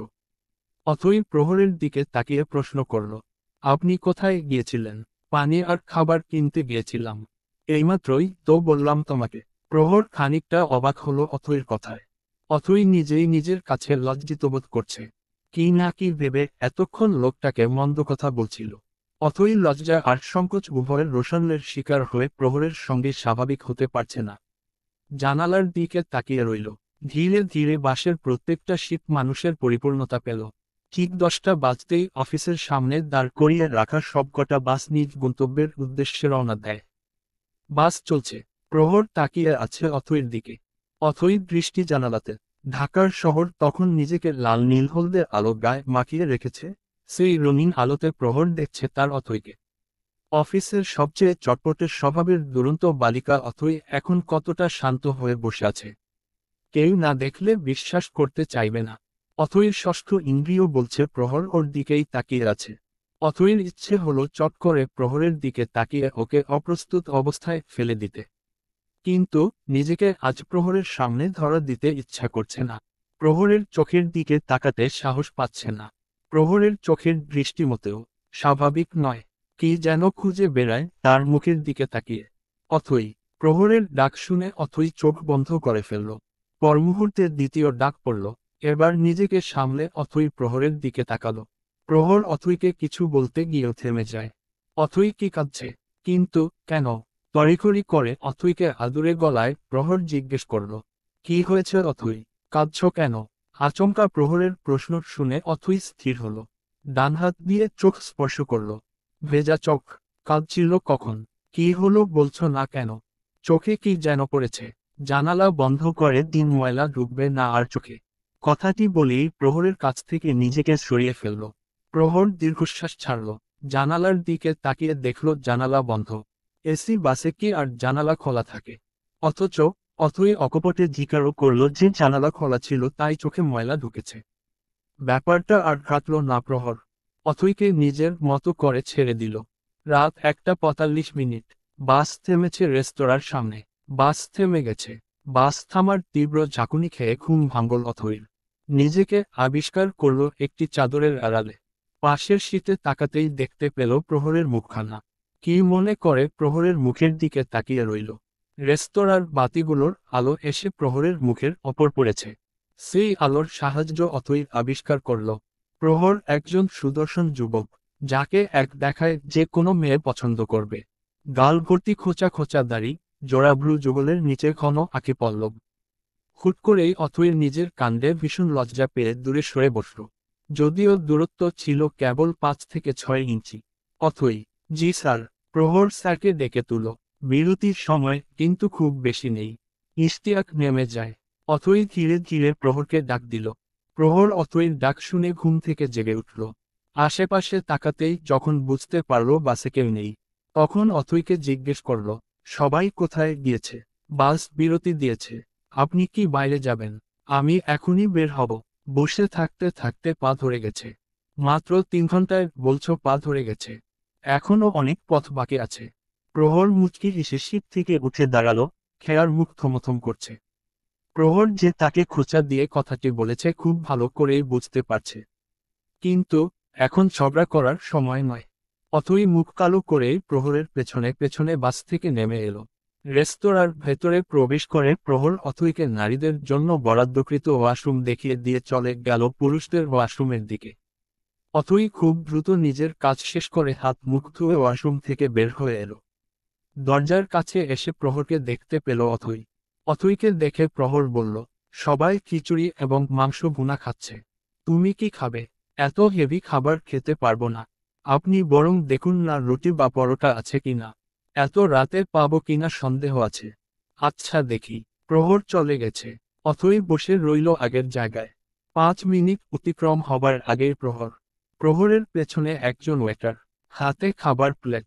প্রহর অথইর মুখোমুখি চেয়ার টেনে বসল। ওয়েটার সাদা রুটি, গরুর মাংস ভুনা দিয়ে চলে গেছে। দুজন বেশ মজা করেই খাবার খেয়ে নিল। সবশেষে 2টো কফির অর্ডার করল প্রহর। অথই ওর মায়ের সঙ্গে কথা বলছিল। ওয়েটার এসে কফি দিয়ে গেছে। অথই কথা বলার ফাঁকে কফির মগে চুমুক দিচ্ছিল, আবার টেবিলে মগ রেখে দিচ্ছিল। প্রহরের মনে নিষিদ্ধ লোভ জেগে উঠল। অথইর অধর ছুঁয়ে যাওয়া মুখ থেকে একটু হলেও কফি খেতে হবে আজ। একটা মানুষ এত নিখুঁতভাবে ঠোঁট গোল করে ফু দিয়ে গরম কফিতে চুমুক দিচ্ছে। আহ, তেতো কফিও বুঝি আজ মিষ্টতা খুঁজে পাচ্ছে। সুযোগ বুঝে প্রহর অথইর কফি মগের সঙ্গে নিজের কফির মগ এক্সচেঞ্জ করল। তারপর ভীষণ আয়েশ করে কফির মগে চুমুক দিল যেখানটায় অথইর লিপস্টিকের দাগ লেগে আছে। বোকা অথই টেরও পেল না। যাত্রাবিরতি শেষ হলো। প্রহর, অথই একসাথে বাসে উঠল। নিজেদের সিটে বসল। অথইকে এবার প্রাণবন্ত মনে হলো। প্রহর সিটে বসল না। ততক্ষণে বাস চলতে শুরু করেছে। প্রহর বাসের মাঝামাঝি অবস্থানে দাঁড়িয়ে সবাইকে উদ্দেশ্য করে বলল, হ্যালো এভরিওয়ান, আমরা সবাই কি ট্যুরে যাচ্ছি? প্রহরের প্রশ্ন শুনে সবাই ভারী অবাক হয়ে জবাব দিল, জি স্যার, আমরা সবাই ট্যুরে যাচ্ছি। তাহলে এত চুপচাপ কেন আপনারা? কিছুটা হুইহুল্লোড় না হলে ট্যুরের মজা আছে নাকি? ইমতিয়াজ আহমেদ, জি স্যার। বিনোদনের জন্য কি করা যায় বলুন তো? ইমতিয়াজ আহমেদ ভয় পাচ্ছে প্রহরের কথা শুনে। কারণ অফিসের প্রহর মির্জা আর আজবাসের মধ্যে ওদের সামনে দাঁড়িয়ে থাকা প্রহর। মির্জার মাঝে বিস্তর ফারাক। স্যার, আপনি একটা গান গেয়ে শোনান। আপনার বাবা প্রায়ই বলে আপনি নাকি ছোটবেলায় গান গেয়ে পুরস্কার অবধি পেয়েছেন। ইমতিয়াজের কথায় প্রহর বেশ মিষ্টি গলায় জবাব দিল, তখন বুঝতাম না গান যে অন্তরের কতটা ক্ষতি করে। আমার ধর্মে আমাকে গান শুনতে বারণ করেছে। আমি শুনব না অথবা গাইব না। কারণ আমার গান শুনে বাসে উপস্থিত অনেক নারীর মনে অনাকাঙ্ক্ষিত কিছু উদয় হতে পারে। আমি চাই না আমার গান, সুর, কথা কেবল স্ত্রীর জন্য বরাদ্দ। আমি গাইব, সে মুগ্ধ শ্রোতা হিসেবে থাকবে। সেই গাইবে, আমি শুনব। প্রহর কথা শেষ হবার পর পুরো বাসের সবাই করতালি দেয়। অথই মুগ্ধ হয়ে শ্রবণ করেছিল প্রহরের প্রত্যেকটি শব্দ। কাঠখোট্টা মানুষটা আড়ালে যে কতটা অমায়িক মনের মানুষ আজ তার সঙ্গ না দিলে বুঝতেই পারত না। বেশ কিছু সময় আড্ডা চলল। তারপর প্রহর সবাইকে বলল কিছু সময় ঘুমিয়ে নিতে। রাঙামাটি পৌঁছানোর পর আর বিশ্রাম নেয়ার সময় পাওয়া যাবে না। রাত জাগা চোখ দিয়ে অন্তত প্রকৃতির সৌন্দর্য উপভোগ করা অসম্ভব প্রায়। প্রহর শীতে এসে বসল। অথই প্রহরের দিকে তাকিয়ে আছে। অথইকে তাকিয়ে থাকতে দেখে প্রহর জিজ্ঞেস করল, কিছু বলবে? আপনি আজকের ন্যায় সবসময় এভাবে চলবেন? জানেন আপনাকে আজ কেউ ভয় পাচ্ছে না। সবাই আপনার সঙ্গ কতটা সাদরে গ্রহণ করছে। তুমি কি চাও? প্রহর অথইর চোখের দিকে তাকিয়ে প্রশ্ন করল। অথই দৃষ্টি ফেরালো না। প্রহরের চোখে চোখ রেখে জবাব দিল, আমিও চাই আজকের প্রহরকে যেন সবসময় দেখতে পাই। যাকে দেখলে ভয় পাব না। যার সঙ্গে মিষ্টি হেসে দুটো কথা বলতে যেন সংকোচ বোধ না হয়। আমি সেই প্রহরকে চাই। অথইর কথা শেষ হয়েছে। প্রহর অথইর মুখের দিকে তাকিয়ে বলল, সামনে আমার জীবনের চ্যালেঞ্জিং মুহূর্ত আসছে অথই। আমি জানি না আমি কতটা সফল হব। যদি সফল হতে পারি তাহলে আমার চেয়ে সুখী বোধহয় আর কেউ হবে না এই পৃথিবীতে। চ্যালেঞ্জ জিতে গেলেই দেখবে আমি সম্পূর্ণ বদলে গেছি। অথই নীরব শ্রোতা হিসেবে প্রহরের সব কথা শুনছে। ধীরে ধীরে তাদের কথার প্রসঙ্গ বদলায়। অনেক কথা হয়। কথার ফাঁকে অথই ঘুমিয়ে যায়। প্রহর মুচকি হেসে তাকিয়ে রইল অথইর পানে। অথই প্রহরকে বুঝতে চাইছে, তাকে সঙ্গ দিচ্ছে। তাদের সম্পর্কের উন্নতির দিকে আরও এক ধাপ এগিয়ে গেছে আজ। সেদিন খুব বেশি দূরে নয় যেদিন অথই প্রহরকে চোখে হারাবে। দিনের আলো ফুটতে শুরু করেছে। বাস চট্টগ্রাম শহরকে অতিক্রম করে রাঙামাটির পথে রওনা হয়েছে। অথই জানালা দিয়ে দেখছে, রাঙ্গামাটি জেলায় যোগাযোগের প্রধান সড়ক চট্টগ্রাম রাঙ্গামাটি মহাসড়ক। মনে মনে কেবল আল্লাহ তাআলার শুকরিয়া আদায় করছে। পাশে বেঘরে ঘুমিয়ে আছে প্রহর অথইর কাঁধে মাথা রেখে। অথই প্রহরের থেকে খানিকটা খাটো। বেচারার ভীষণ কষ্ট হচ্ছে কাঁধে মাথা রাখতে। তবুও ঘুমের মাঝে কতটা অ্যাডজাস্ট করে নিয়েছে নিজেকে। অথই জানালার দিকে তাকিয়ে দেখল ধীরে ধীরে পাহাড়ের দেশে তারা প্রবেশ করছে। অথই প্রহরকে ডেকে তুলল। প্রহর ঘুম ঘুম চোখে অথইর দিকে তাকিয়ে আছে। অথই আঙুল উঁচু করে জানালার দিকে তাকাতে বলল প্রহরকে। প্রহর জানালার দিকে তাকিয়ে দেখল পাহাড় দেখা যাচ্ছে। অথইর মুখের দিকে তাকাতেই প্রহর আবিষ্কার করল অন্য এক অথইকে, যে কিনা আজকের পর থেকে প্রহরের কাছে কেবল সদা হাস্যোজ্জ্বল একটি মেয়ে হিসেবে পরিচিত। কতটা মুগ্ধ হয়ে দেখছে পাহাড়কে। এখন তার মধ্যে রাঙামাটি এসে পৌঁছালো সবাই। বাস থেকে নেমে সবাই যার যার ইচ্ছেমতো দল বানিয়ে ভিড়ের মধ্যে ছড়িয়ে ছিটিয়ে গেছে। অথই এবং প্রহর কেবল একা রয়ে গেছে। অথই প্রহরকে বলল, স্যার আমরা এখন কি করব? সবাই তো যার যার ইচ্ছেমতো ঘুরে বেড়াবে। অথইর কথায় মন খারাপের সুর ভেসে এলো। প্রহরের মনে হলো যেন তারই মন খারাপের সুর। কি মনে করে প্রহর এগিয়ে এসে অথইর হাত শক্ত করে ধরে বলল, আজ আমি তোমার গাইড। আশেপাশের কিছু এলাকা থেকে তোমাকে ঘুরিয়ে আনব। বিখ্যাত হোটেলে নিয়ে যাব এবং রাঙামাটি সম্পর্কে কিছু গুরুত্বপূর্ণ তথ্য বলবো। অথই বিস্মিত হয়ে তাকিয়ে রইল প্রহরের পানে। গতকাল রাত থেকে প্রহরকে নতুন করে চিনছে। যতটুকু প্রহরকে জানতে পেরেছে ততটুকু পর্যাপ্ত নয়। আরও জানতে হবে প্রহরকে। প্রহর অথইকে নিয়ে সর্বপ্রথম একটি রেস্তোরাঁয় গেল। ফ্রেশ হয়ে একটি টেবিলে বসল। পাশে অথই। খাবার এলো আতপ চালের ভাত, রুইটা শুটকি ভুনা, রূপচাঁদা মাছ ভাজা। খেতে খেতে প্রহর অথইকে রাঙ্গামাটি সম্পর্কে অনেক কিছু বলছে। রাঙ্গামাটি জেলার মোট আয়তন ৬,১১৬.১৩ বর্গ কিলোমিটার। এটি আয়তনের দিক থেকে বাংলাদেশের বৃহত্তম জেলা।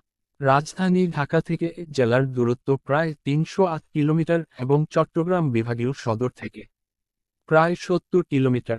এ জেলার উত্তরে ভারতের ত্রিপুরা, দক্ষিণের বান্দরবন জেলা, পূর্বে ভারতের মিজোরাম ও মিয়ানমারের চীন রাজ্য, পশ্চিমে চট্টগ্রাম জেলা ও খাগড়াছড়ি জেলা।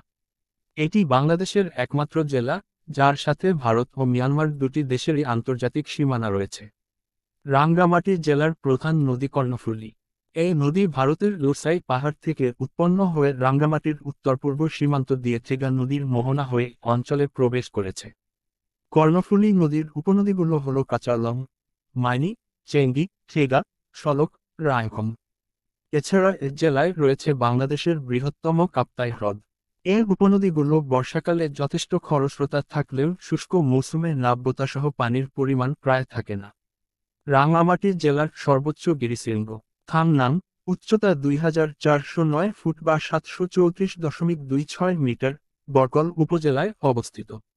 এই পর্যায়ে এসে প্রহরকে থামিয়ে দেয় অথই। সর্ষি কিশোরীর ন্যায় বায়না ধরল থামনাং গিরিশৃঙ্গে যাবে। প্রহর বলল, আবার যখন আসব তখন তোমাকে নিয়ে থামনাং গিরিশৃঙ্গে ঘুরতে যাব। আমি আপনার সঙ্গে রাঙামাটি আসব তার গ্যারান্টি কি? এমনও তো হতে পারে আমার বিয়ে হয়ে গেছে। তাই আমার বর আমাকে হাতে পায়ে বেরিয়ে পড়িয়ে ঘরকুনো বানিয়ে রেখে দিল। অথৈর কথা শুনে প্রহর স্তব্ধ হল। বলার মতো কিছুই নেই। অথৈ এত বোকা কেন? প্রহরের চোখের ভাষা কি এতই কঠিন? এই চোখের দিকে তাকালেই তো বুঝতে পারার কথা। কতটা চাই সে অথৈকে। আরে মেয়ে, তোমাকে নিয়েই কেন রাঙামাটি ঘুরতে আসবো তার মানেও কি বুঝো না? প্রহরর ইচ্ছে করেই নিজের কপালে দুটো থাপ্পড় দিল। আর অতই বোকার মতো তাকিয়ে দেখল প্রহরের কানকারখানা। তোমার সঙ্গে কথা বলে এখন সময় নষ্ট করার আমার কোনো ইচ্ছে নেই। জলদি খেয়ে নাও, বের হব। অতই প্রহরের মুখের দিকে তাকিয়েছিল। ভেবেছিল বেচারা কেন তার কথা শুনে নিজের কপালে থাপ্পড় দিল। অথই রেগে আছে। রাগের তাপ এখনো প্রহর অবধি পৌঁছায়নি। দেবীর আদলে গড়া সুনিপুণ মুখটায় রাগের আভাস ফুটে ওঠে অথইর। প্রহর আর চোখে তাকিয়ে তার বউটার রেগে যাওয়া মুখটাকে দেখছিল। দেখতে অবশ্য খারাপ লাগছে না, বরং আরো চমৎকার দেখাচ্ছে। কোনোমতে খাবার শেষ করল অথই। প্রহর খাবারের বিল পরিশোধ করে অথইকে নিয়ে বেরিয়ে পড়ল। প্রহর এবং অথই এখন আছে তবলশ্রীতে। প্রহর একটি সিএনজি ডেকে ভাড়ার ব্যাপারে কথা বলল। ভাড়ার ব্যাপার মিটিয়ে অথইকে বলল সিএনজিতে উঠতে। অথই প্রহরের কথা মত সিএনজিতে উঠে বসল। প্রহর অথইর পাশে বসতেই সিএনজি চলতে শুরু করল। আমরা এখন কোথায় যাচ্ছি? অথই প্রহরকে জিজ্ঞেস করল। প্রহর মুচকি হেসে বলল, ঝুলন্ত ব্রিজের নাম শুনেছ না? ওখানেই যাচ্ছি। আপনি এর আগেও রাঙামাটি এসেছেন তাই না? হুম, মোট 4 বার এলাম। অথই এবার প্রকৃতির মায়ায় ডুব দিল। কথা বলে সময় নষ্ট করা যাবে না। প্রতিটা মুহূর্তকে উপভোগ করতে চায়। প্রহর মাঝে মাঝেই অথইর দিকে তাকাচ্ছে। গেল 3 বার বন্ধুদের সঙ্গে এসেছিল। এবার এসেছে নিজের স্ত্রীকে নিয়ে। গত 3 বার এতটা আনন্দ অনুভব হয়নি এবার যতটা অনুভব করছে। রাঙামাটি শহরকে যেন নতুনই মনে হচ্ছে। হয়তো প্রেয়সী সঙ্গ দিয়েছে বলে। কাপ্তাই লেক কিংবা ঝুলন্ত ব্রিজ সম্পর্কে কিছু বলুন। বেশি সময় লাগবে না পৌঁছেতে। সিএনজি থেকে নেমে নাহ বলি। অথই প্রহরের কথায় মাথা নাড়িয়ে ঠিক আছে বোঝালো। মিনিট 10-এর মধ্যে কাঙ্ক্ষিত জায়গায় এসে পৌঁছে যায় প্রহর এবং অথই। প্রহর ভাড়া মিটিয়ে দিল। অথই চারদিকে তাকিয়ে দেখছে। কত লোকের সমাগম। একটি হাত অথইর হাতকে মুঠোয় বন্দি করল। অথই তাকিয়ে দেখল প্রহর ওর পাশে এসে দাঁড়িয়েছে। অথই যখন প্রহরের দিকে তাকালো, ঠিক তখনই প্রহর অথইকে বলল, যদি হারিয়ে যাও? তাই হাত ধরেছি। আমি কি বাচ্চা? না, তুমি বাচ্চা হতে যাবে কেন? বাচ্চা তো আমি। আমার হাত ধরে রাখো নয়তো আমি এই ভিড়ের মধ্যে হারিয়ে যাব। আমাকে কিছু দুষ্ট পাহাড়িরা এসে নিয়ে যাবে। তারপর কিডনি বেচে দিবে। প্রহরের ব্যঙ্গতক কথা শুনে অথই হেসে বলল, হয়েছে, আর কিছু বলতে হবে না। এখন চলুন তাড়াতাড়ি যাই। প্রহর অথইর হাত ধরে এগিয়ে যাচ্ছে। যেতে যেতেই কাপ্তাই লেক এবং ঝুলন্ত ব্রিজ সম্পর্কে বলছে অথইকে। অথই বেশ মনোযোগ দিয়ে শুনছে প্রহরের কথা। কথাগুলো বলতে বলতে প্রহর এবং অথইর দুজনের ফি 40 টাকা দিয়ে ঝুলন্ত ব্রিজের পথে পা বাড়াল। কিসের টাকা দিলেন? ঝুলন্ত ব্রিজে ঢোকার সময় কর্পোরেশনের লোকেদের জনপ্রতি 20 টাকা করে দিতে হয়। অথই আর কিছু বলল না। কারণ ঝুলন্ত ব্রিজের ওপরে আছে এখন ওরা। অথই ব্রিজের দুলুনির ভয় প্রহরের কনুই শক্ত করে চেপে ধরল। প্রহর অথইর মুখের দিকে তাকিয়ে বলল, ভয় পেও না, আমি আছি তো। ব্যাস, এই একটি বাক্যেতে কি যেন ছিল। অথই সম্মোহিত হয়ে পড়ল। প্রহরের দিকে তাকিয়ে রইল বেশ কিছু সময়। মানুষটাকে যত দেখছে ততই তার প্রতি ভালোলাগাবোধ বেড়েই চলেছে। কিন্তু এমন তো হবার কথা ছিল না। মাত্র একটি রাতের একটি বাক্যের জোরে কি সবকিছু বদলে গেল। কাপ্তাই লেকে ঘিরেই মূলত রাঙামাটি জেলার পর্যটন শিল্প গড়ে উঠেছে। এই লেকের উপর রয়েছে বিখ্যাত ঝুলন্ত ব্রিজ। লেকের দুই ধারী পাহাড় টিলা দিয়ে ঘেরা। ট্রলার ভাড়া করে লেকে ভ্রমণ করা যায়। ট্রলারে করে যাওয়া যায় সুবলম জলপ্রপাতে। পর্যটনপ্রেমী মানুষের কাছে রাঙ্গামাটি জেলার একটি বিশেষ গুরুত্ব রয়েছে। পর্যটকদের মোহিত করতে রাঙ্গামাটিতে রয়েছে বেশ কয়েকটি পর্যটন কেন্দ্র। এদের মধ্যে কাপ্তাই হ্রদের উপর নির্মিত ৩৩৫ ফুট লম্বা ঝুলন্ত ব্রিজ উল্লেখযোগ্য। রাঙ্গামাটিতে ভ্রমণে আসা সকল পর্যটকই সিম্বল অফ রাঙ্গামাটি হিসাবে খ্যাত ঝুলন্ত সেতুটি দেখতে আসে। কাপ্তাই লেকের বিচ্ছিন্ন দুই পারের পাহাড়ের মধ্যে সম্পর্ক গড়ে দিয়েছে রঙিন এই ঝুলন্ত সেতু। এই যে আমাদের পায়ের নিচেই কাপ্তাই লেক, এখানে দাঁড়িয়ে কাপ্তাই লেকের মনোরম দৃশ্য অবলোকন করা যায়। প্রহরের কথায় অথই তাকালো ডান বামে। আসলেই তো, কি সুন্দর মনোরম দৃশ্য। আকাশের রং যেন জলের সঙ্গে মিশে গেছে। লেকের দুই ধারই সবুজাব পাহাড় টিলা দিয়ে ঘেরা। আল্লাহর সৃষ্টির প্রশংসা না করে থাকতে পারল না অথই। সুবহানাল্লাহ বলে উঠল। প্রহর অথইর দিকে তাকিয়ে হাসল। এই বোটগুলো কোথায় যাচ্ছে? অথইর প্রশ্ন শুনে প্রহর নিচে তাকালো। দেখল বেশ কয়েকটা বোট, তাতে মানুষজনও আছে ঢের। কাপ্তাই লেক ঘুরে দেখাবে। লেকের ভ্রমণের জন্য ব্রিজের নিচে ইঞ্জিন চালিত বোট ঘন্টা প্রতি ২০০ থেকে ৩০০ টাকায় ভাড়া পাওয়া যায়। ওই যে দেখেছ কয়েকটা বোট, তুমি চাইলে একটা বোট ভাড়া করি, তারপর কাপ্তাই লেক ঘুরে আসি। কি বলো, যাবে তুমি? আরে না না, আমি যাব না, আমি সাঁতার জানি না। অথই ভীষণ ভয় পাওয়া গলায় জবাব দিল। প্রহর আর জোর করল না। ব্রিজের শেষ প্রান্তে চলে এলো ওরা দুজন। অথই বোধহয় খানিকটা ক্লান্ত হলো। প্রহরকে এখনো বেশ ঝরঝরে দেখাচ্ছে। অথই ক্লান্ত গলায় প্রহরকে বলল, চলুন কোথাও গিয়ে বসি, আমার পা ব্যথা করছে। মাত্র ব্রিজ পার হয়ে তোমার পা ব্যথা করছে? এখনও তো কিছু দেখলেই না রাঙামাটির। আরও কিছু আছে নাকি? কত কিছু দেখার বাকি। চলো পলোয়েল পার্ক অ্যান্ড কটেজে যাই, তুমি বসতেও পারবে, আর ওখানকার পরিবেশও চোখ ধাঁধানো। আর একটা বিশেষ কারণ আছে, যেটা ওখানে গেলেই বুঝতে পারবে। প্রহরের শেষের কথার মানে বুঝতে পারল না অথই। ভ্রুকুচকে বলল, কিসের বিশেষ কারণ? অথই, আগে চলো তো, তারপর সব জানতে পারবে। পলোয়েল পার্ক অ্যান্ড কটেজটি, Polwel park and cottage Rangamati জেলা পুলিশের তত্ত্বাবধানে ডিসি বাংলোর রোডের পাশে কাপ্তাই লেকের কিকোল ঘেঁষে তৈরি করা হয়েছে, যা সৃজনশীলতার ছোঁয়ায় হয়ে উঠেছে রাঙ্গামাটির অন্যতম সেরা বিনোদন কেন্দ্র। বৈচিত্র্যময় ল্যান্ডস্কেপ, অভিনব নির্মাণশৈলী ও নান্দনিক বসার স্থান পলোয়েল পার্কটিকে দিয়েছে ভিন্ন ধরনের এক মাত্রা। নৈসর্গিক প্রাকৃতিক পরিবেশের সময় কাটাতে এবং চিত্ত বিনোদনের জন্য প্রতিদিন অসংখ্য দর্শনার্থীর পদচারণায় মুখর হয়ে উঠে পলোয়েল পার্ক। মুখোশের আদলে তৈরি করা হয়েছে পার্কটির প্রবেশপথ। প্রবেশপথের পাশে ভিন্ন আরেকটি মুখোশ আকৃতির টিকিট কাউন্টার। প্রবেশ মূল্য জনপ্রতি ৩০ টাকা। প্রহর দুটো টিকিট কাটল। অথইকে সঙ্গে নিয়ে ঢুকল পার্কের ভেতরে। পার্কে ঢোকার পর অথইর চোখ পড়ল রাঙ্গামাটি পার্বত্য জেলা পুলিশ নারী কল্যাণ সমিতি পুনাক কর্তৃক পরিচালিত প্রদর্শনী ও বিক্রয়কেন্দ্র। এখানে কি মেলা হচ্ছে? না, এটা রাঙ্গামাটি পার্বত্য জেলা পুলিশ নারী কল্যাণ সমিতি কর্তৃক পরিচালিত প্রদর্শনী ও বিক্রয়কেন্দ্র। প্রহরকে রেখেই অথই সেখানে চলে গেল। বিভিন্ন স্টল ঘুরে ঘুরে দেখছে। অথইর পেছনে পেছনে প্রহর। প্রহরের ভীষণ ভালো লাগছে আজ। দৈনন্দিন জীবনের ব্যস্ততাকে একপাশে রেখে মাঝেমধ্যে প্রকৃতির মাঝে নিজেকে সমর্পণ করা ভীষণ জরুরি। নয়তো একঘেয়েমি লাগে সবকিছু। স্টলগুলোতে পাওয়া যায় বিভিন্ন ধরনের সুভেনির, আদিবাসীদের হাতে বোনা কাপড় ইত্যাদি। অনেকেই বিনোদনের সাথে সাথে প্রিয়জনের জন্য পাহাড়ি স্মৃতির টাকা খরচ করে নিয়ে যাচ্ছে। অথই ওর বাবা এবং মায়ের জন্য দুটি গায়ের চাদর কিনল। পেছনে থেকে প্রহর অথইকে বলল, আমাকে দুটো চাদর পছন্দ করে দিবে অথই? কেন, আপনি চাদর দিয়ে কি করবেন? আমি আব্বুকে দিব। ড্যাশ ড্যাশ ড্যাশ, উনারা এত সস্তা চাদর গায়ে দেবেন? অথইর কণ্ঠে ছিল তাচ্ছিল্যতা। প্রহর অথইর পাশে দাঁড়িয়ে চাদর হাতে নিয়ে নাড়াচাড়া করতে করতেই বলল, সবাইকে একই দাঁড়িপাল্লায় মাপতে নেই অথই। আমার আম্মি আব্বু দুজন বিশাল মনের অধিকারী। এই যে বললেন না ওনারা এত সস্তা চাদর গায়ে দেবেন কিনা, ওনারা এই চাদর গায়ে জড়িয়ে থাকবেন, কারণ আমার দেয়া সকল কিছুই আমার আম্মি এবং আব্বুর কাছে পৃথিবীর সকল কিছুর ঊর্ধ্বে। অথই চুপ গেছে। প্রহর চাদর দেখছিল। ঠিক তখনই অথই দুটো চাদর দেখিয়ে বলল, এই দুটো কিনুন, আন্টি আঙ্কেলকে দারুণ মানাবে।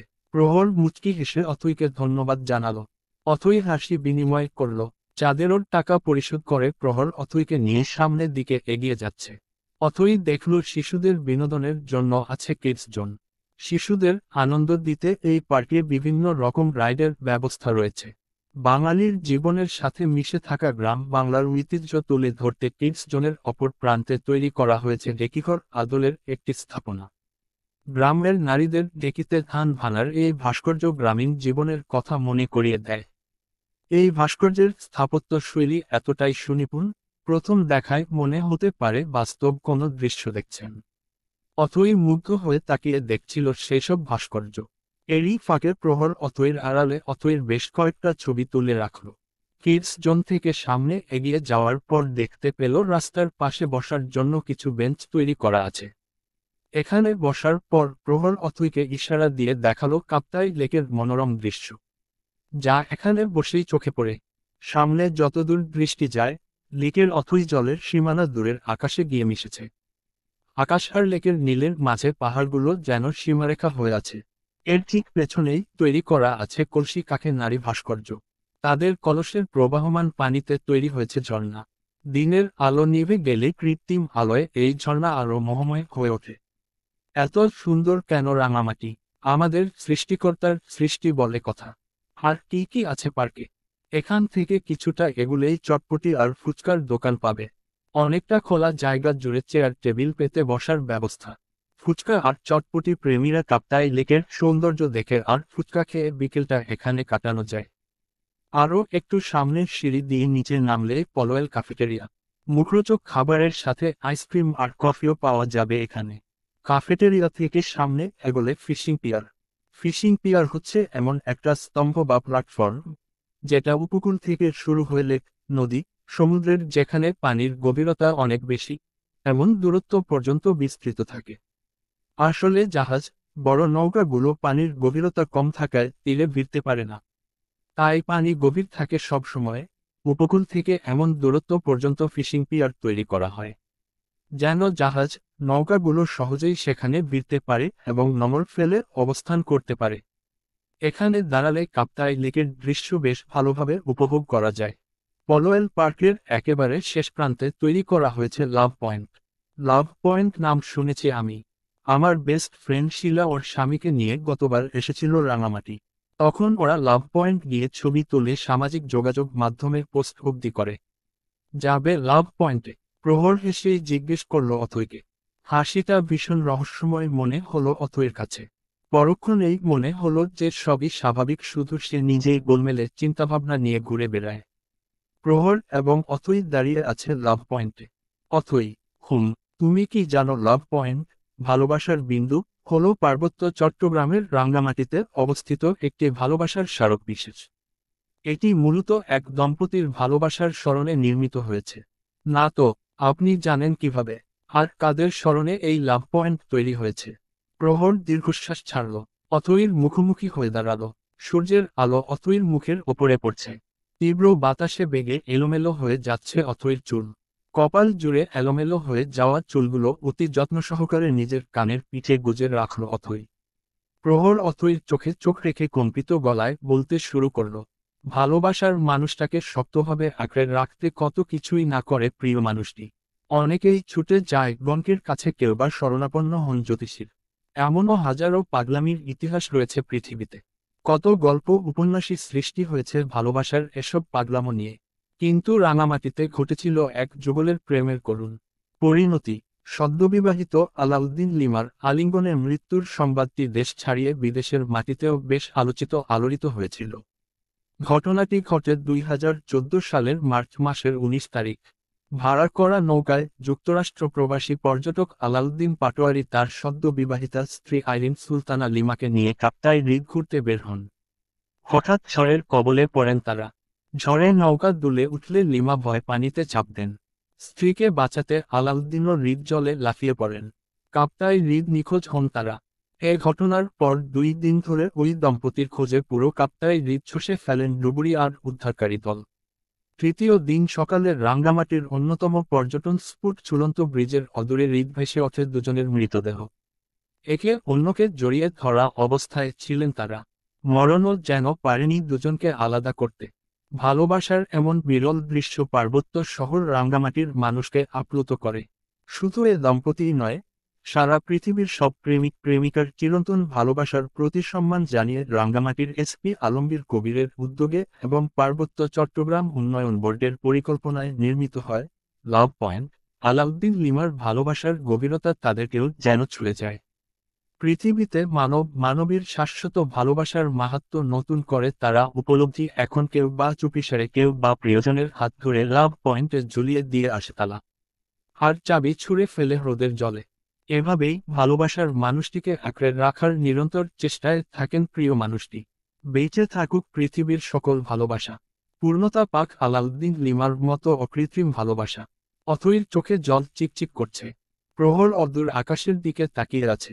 ভালোবাসা যতটা হৃদয়ঘটিত শব্দ, ঠিক ততটাই প্রাণঘাতীও বটে। ভালোবাসা হারিয়ে যাওয়ার ভয়কে জয় করতে না পেরে কত মানুষ স্বেচ্ছায় মৃত্যুকে বরণ করেছে তার ইয়ত্তা নেই। হুট করে প্রহর অথৈর সামনে হাঁটু গেড়ে বসল। অথৈ বিস্মিত হয়ে তাকিয়ে রইল প্রহরের পানে। আশেপাশের অনেকের দৃষ্টির কেন্দ্রবিন্দু ওরা দুজন। অথৈ চায় না ওর জীবনে এমন একটা মুহূর্ত আসুক। সে চায় না প্রহরকে খালি ফিরিয়ে দিতে, কিন্তু প্রহরকে পাশে নিয়ে সারা জীবন বয়ে বেড়ানোর মতো শক্তিও যে নেই। এই দৃশ্য যেন কেবল তার চোখের ভ্রম হয়। চোখ বন্ধ করে কেবল সৃষ্টিকর্তার কাছে দোয়া করেই যাচ্ছিল। ঠিক তখনই অথৈ শুনতে পেল, তোমাকে আমি ভালোবেসে ফেলেছি অথৈ। কবে, কখন?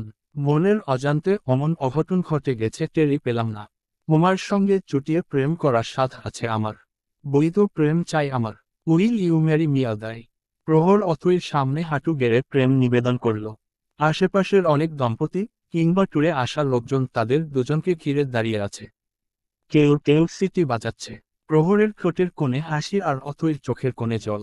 অথৈ চায়নি কখনো ওর জীবনে এমন মুহূর্ত আসুক, কিন্তু সেই মুহূর্তে অনাকাঙ্ক্ষিত ভাবেই চলে এসেছে। এই যে প্রহর তার মুখ থেকে একটি হ্যাঁ শোনার জন্য দাঁড়িয়ে আছে, এখন তাকে কি জবাব দেবে? কি জবাব দিলে মানুষটা কষ্ট পাবে না? আর সে নিজেকে কি বলে সান্ত্বনা দিবে? মানুষটাকে মনের অজান্তে মন দিয়ে ফেলেছে। যেই প্রহর মির্জাকে দুচোখে সহ্য হতো না, সেই প্রহর মির্জাকে আজ ভালো লাগছে। মনে হচ্ছে তাকে নিয়ে বাকি জীবনের পথ চলা হোক। সরি, আমি অন্য কারোর সাথে কমিটেড। কথাটি বলে অথৈ দুহাত দিয়ে মুখটিকে হাউমাউ করে কেঁদে ফেলল। প্রহর স্তব্ধ হয়ে গেছে। আশেপাশের সবার মাঝে নেমে এসেছে নীরবতা। অথৈ কাঁদতে কাঁদতে প্রহরকে বলছে, আপনি কেন আমাকে পছন্দ করলেন? আমার যে ভীষণ অপরাধ বোধ হচ্ছে। প্রহরের মনে এতদিন একটু হলেও আশা ছিল অথৈকে সে পাবে, কোনো না কোনো একদিন অর্জন করতে পারবে। কিন্তু আজ সেই সব আশা সবটা ধুলোয় মিশে গেছে। প্রহর উঠে দাঁড়ালো, চোখের কোণে জমে আসা জলকে মুছে ফেলল। অথৈর সামনে এসে শান্ত সুরে বলল, ডোন্ট ক্রাই অথৈ, প্লিজ কান্না করো না। তোমার মাঝে অপরাধবোধ থাকার কোনো প্রয়োজন নেই। আমি পাগল, কোনো কিছু না বুঝে শুনেই তোমাকে মন দিয়ে বসেছি। তুমি কি আমার কথা শুনতে পাচ্ছ অথৈ? শেষের কথাগুলো অথৈর দুই বাহু ঝাঁকিয়ে জিজ্ঞেস করল। অথৈ মুখের সামনে থেকে হাত সরিয়ে প্রহরের চোখের দিকে তাকালো। দুজনের চোখাচোখি হলো, দুজনের চোখই ভেজা। অথৈ আবারও হুহু করে কেঁদে ফেলল। প্রহরের বুক ভেঙে আসছে। ওর জীবনের সবচেয়ে ভয়াবহ এবং বিশ্রী মুহূর্ত বুঝি আজকের দিনে অথৈর চোখে জল দেখায় হলো। যেই মানুষটাকে বুকের অতি সুপ্ত জায়গায় লুকিয়ে ভালোবেসে রেখেছে, সেই মানুষটার চোখের পানি কি করে সহ্য করবে প্রহর? প্রহর অথৈর চোখের পানি মুছে দিল। খুব স্বাভাবিকভাবেই অথৈকে বলল, আমাদের ফিরতে হবে অথৈ, সবাই অপেক্ষা করছে আমাদের জন্য। প্রহর সরে দাঁড়ালো। অথৈ আকাশের দিকে তাকালো। সন্ধ্যা নামছে পৃথিবীর বুকে। পূর্ব আকাশের রক্তিম আলোয় ভরে উঠেছে। আজকের বিকেলটা কেমন বিষণ্ণতায় ঘেরা। অথৈ আর কিছু ভাবতে পারল না। ওর দুচোখ আবারও জলে ভরে উঠল। প্রহর অথৈকে সঙ্গে নিয়ে তবলশ্রী বাজারের উদ্দেশ্য রওনা হলো। আসার পথে যতটা উৎফুল্ল ছিল দুজন, ফিরে যাবার পথে ততটাই বিষাদে ভরে গেছে তাদের জীবনে।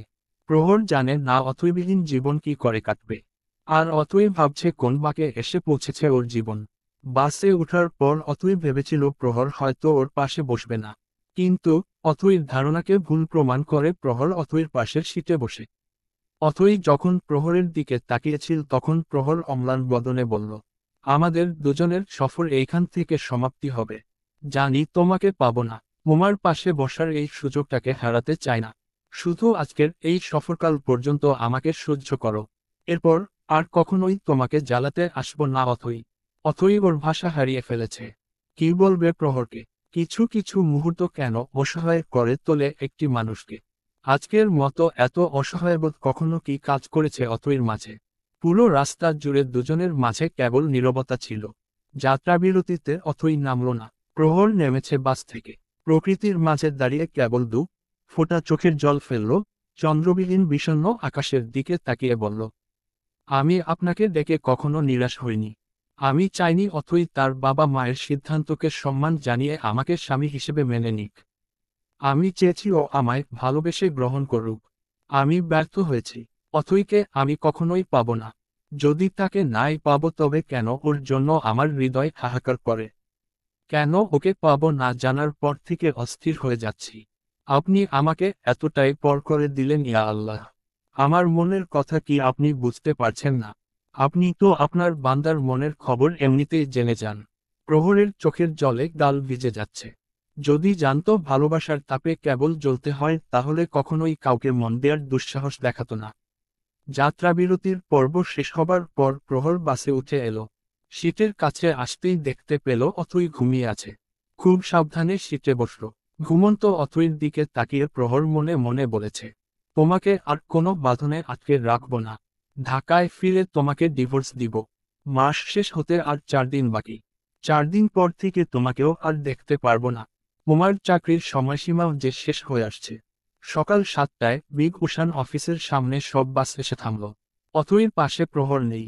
প্রহর আগেই বাস থেকে নেমে পড়েছে। অথই দীর্ঘশ্বাস ফেলে বাস থেকে নেমে পড়েছে। অফিসের গেটের কাছে পরিচিত মুখ দেখে এগিয়ে যায় সেদিকে। আলফাজ সাহেব এসেছেন। অথইকে দেখে এগিয়ে গেলেন। অথইর ওর আব্বুকে দেখে ঝোড়ো ঝোড়ো করে কেঁদে ফেলল। আলফাজ সাহেব মেয়ের হঠাৎ কান্না দেখে আতঙ্কিত গলায় জিজ্ঞেস করলেন, কি হয়েছে অথই? এভাবে কাঁদছিস কেন? বল আব্বুকে কি হয়েছে? কিছুই হয়নি। তোমাকে দেখে একটু ইমোশনাল হয়ে পড়েছি। কথা ঘুরিয়ে ফেলল অথই। ওর আব্বুকে কি করে বলবে যে, আব্বু আমি প্রহরের জন্য কাঁদছি। আপনার পছন্দ করা পাত্রকে আমার চাই না। আমি প্রহরকে চাই। আলফাজ সাহেব মেয়ের কথায় সন্তুষ্ট হলেন না। তবে ব্যাপারটাকে বেশি খাটলেন না। একটি রিকশা ডেকে বাড়ির পথে রওনা হলেন। আমি, কিরে আব্বু, তুই এসে পড়েছিস? নাজিফা রান্নাঘর থেকে বেরিয়ে ছেলের মুখে হাত দিয়ে বলল। প্রহর মলিন হেসে বলল, আমি একটা কথা বললে রাখবে? নাজিফার কপালে চিন্তার ভাঁজ পড়ল। কি এমন কথা? রাঙামাটি থেকে বাড়িতে এসে কি বলতে চাইছে প্রহর? আবার কোনো বিপদ হলো না তো? আপনি রিজওয়ান আঙ্কেলকে বলুন অথইর সঙ্গে আমার ডিভোর্স লেটার তৈরি করতে। ইন্না লিল্লাহ, কি বলিস এসব প্রহর? অথইকে ডিভোর্স দিবি কেন? আল্লাহ চাইলে তোরা দুজন সংসার করবি। কথাগুলো বলতে বলতেই নাজিফা প্রহরের মলিন মুখখানা দেখে যা বোঝার বুঝে ফেলল। ছেলের ওপর দিয়ে আজ বহু ঝড় গিয়েছে। বড় ধরনের কিছু ঘটেছে তাদের আড়ালে। যেই ছেলে অথইকে দেখার পর থেকে কেবল অথইকে ওর পৃথিবী বানিয়ে রেখেছে, সেই অথইকে নিজের জীবন থেকে সরিয়ে দেওয়ার সিদ্ধান্ত নিয়েছে প্রহর। অথইদের বাড়িতে অথই সেই যে ওর ঘরে ঢুকে দরজা বন্ধ করেছে এখনও দরজা খোলেনি। দুপুর গড়িয়ে বিকেল হতে চলল তবুও দরজা খুলছে না অথই। সাবিনা বেশ কয়েকবার অথইকে ডেকে গিয়েছে কিন্তু অথইর দরজা খোলার নাম গন্ধ নেই। এবার সাবিনার বেশ দুশ্চিন্তা হচ্ছে। মেয়েটা ঠিক আছে তো? রাঙামাটি থেকে আসার পর এমন অদ্ভুত আচরণ করছে কেন কে জানে। প্রহরকে কল করে জিজ্ঞেস করবে নাকি? না থাক, প্রহর যদি আবার কিছু মনে করে। সাবিনা আর প্রহরকে কল করল না। আলফাজ সাহেবের নাম্বার কল করল। আলফাজ সাহেবকে বাড়িতে আসার কথা বলেই কল কেটে দিল সাবিনা। মেয়ের দরজার সামনে দাঁড়িয়ে মেয়েকে ডাকছিলেন। ঠিক তখনই কারো গগনবিদারীর চিৎকার শুনে ভয়ে সাবিনার অন্তর আত্মা কেঁপে উঠল। সাবিনা গিয়ে অথইর দরজা ধাকাচ্ছে আর বলছে। সাবিনা দৌড়ে বারান্দায় গেলেন। নিচে তাকিয়ে দেখলেন কিছু মানুষ জড়ো হয়ে আছে। হয়তো মারামারি হচ্ছে এলাকার ছেলেদের মধ্যে। হঠাৎ চিৎকার শুনে অতিরিক্ত ভয় পেয়ে গিয়েছিলেন সাবিনা। স্বস্তির নিঃশ্বাস ফেললেন। তারপর অথইকে ডাকার জন্য ওর রুমের দিকে পা বাড়ায়। গিয়ে দেখলেন অথইর রুমের দরজা খোলা। ভেতরে ঢুকলেন সাবিনা। পুরো রুম আধারে ছেয়ে আছে। কে বলবে এখন বিকেল? সাবিনা নিঃশব্দে হেঁটে রুমের দুটো জানালার পর্দা সরিয়ে কাঁচ খুলে দিলেন। আলোয় ভরে উঠল সারা ঘরময়। সাবিনা ঘুরে খাটের দিকে তাকালেন। মেয়েকে দেখে উনি মৃদু আর্তনাদ করে দৌড়ে গিয়ে মেয়েকে জড়িয়ে ধরলেন। অথই যেন এই স্পর্শের অপেক্ষায় ছিল। মা কে জড়িয়ে ধরে হাউমাউ করে কেঁদে ফেলল। সাবিনা মেয়েকে শক্ত করে জড়িয়ে ধরে অস্থির হয়ে জিজ্ঞেস করছে, তোর কি হয়েছে অথই? মা কে বল না শোনা, তোর সঙ্গে কি মিসবিহেভ করেছে? এই অথই, জবাব দিস না কেন? সাবিনা মেয়েকে শান্ত করতে যে নিজেই অস্থির হয়ে যাচ্ছেন। অথই শান্ত হতে পারছিল না। কাঁদতে কাঁদতে ওর হিচকি উঠে গেছে, দম আটকে আসছে ওর। সাবিনা মেয়েকে বুকে জড়িয়ে মাথায় হাত বুলিয়ে দিচ্ছেন, নিজেকে শান্ত রাখার বৃথা চেষ্টা করছেন। উনি নিজেও জানেন অথইকে শান্ত করতে হলে নিজেকে আগে শান্ত হতে হবে। ধীরে ধীরে অথইর কান্না বন্ধ হলো। মায়ের কাঁধে মাথার রেখেই জীবনের সবচেয়ে কঠিন সিদ্ধান্তকে নিয়ে ভাবছে। এত বড় স্যাক্রিফাইস করার মতো মন মানসিকতা যে এখনো তার তৈরি হয়নি সেটাও উপলব্ধি করে ফেলেছে ইতিমধ্যে। সাবিনা ভাবছেন এখনই সময় অথইকে জিজ্ঞেস করার। অথই, তোকে আমরা কত আদর করে বড় করেছি।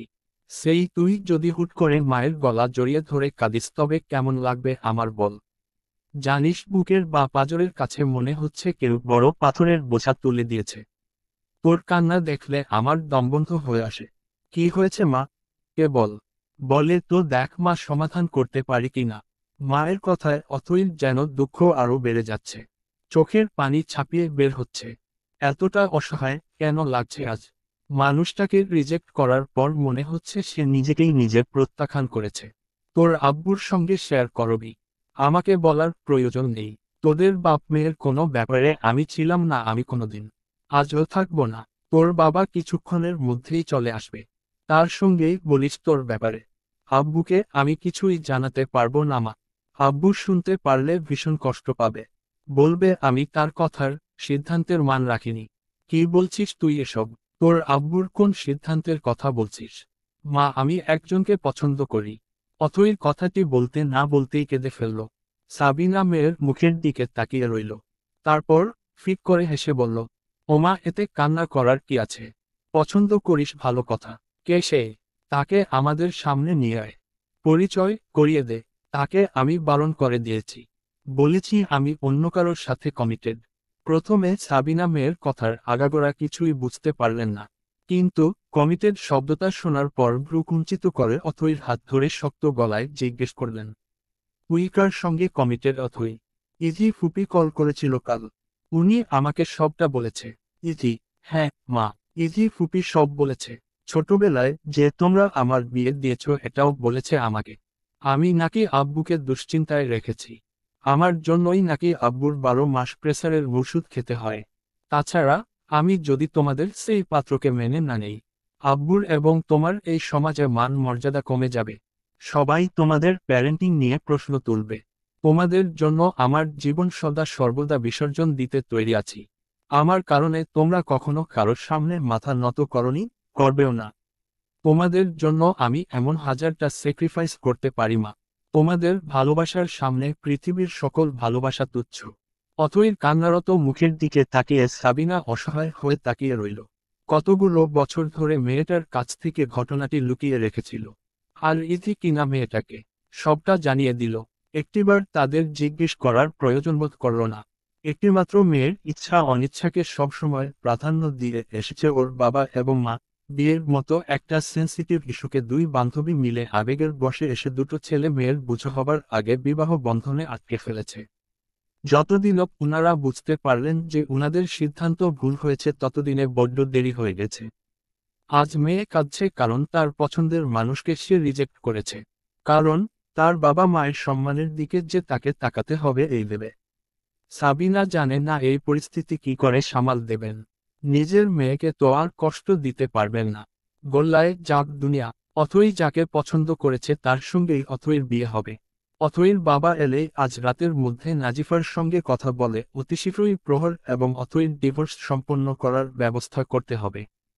আপাতত এই ব্যাপারে অথইর সঙ্গে কথা না বলে নিজেরাই ঝামেলা মিটিয়ে নিবে, নয়তো অথই আরো ভেঙে পড়বে।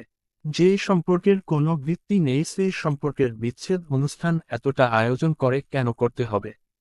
সাবিনা মেয়ের মাথায় হাত বুলিয়ে দিচ্ছেন। ঈষৎ এক রাতের মধ্যেই মেয়েটার ওপর কি ঝড়টাই না বয়ে গেছে। আলফাজ বাড়িতে ফিরেই অথৈর সঙ্গে দেখা করতে চাইলেন। সাবিনা বাধা দিলেন। সাবিনার বাধা, কে উপেক্ষা করেই অথৈর সঙ্গে দেখা করতে চাইলে। সাবিনা একে একে সব ঘটনা জানিয়ে দেয় আলফাজকে। সব জানার পর আলফাজ স্তব্ধ হয়ে তাকিয়ে রইল সাবিনার দিকে। সাবিনা আলফাজের হাতের ওপর হাত রেখে বলল, জানি না ইথির কখনো খারাপ চেয়েছিলাম কিনা, কিন্তু ইথির কারণে আমার মেয়ে যে কষ্ট পেয়েছে আমি কোনোদিনও ভুলব না। আমার এইটুকুন মেয়েটা কেঁদে কেটে অস্থির হয়ে গেছে। তাহলে এখন কি করব?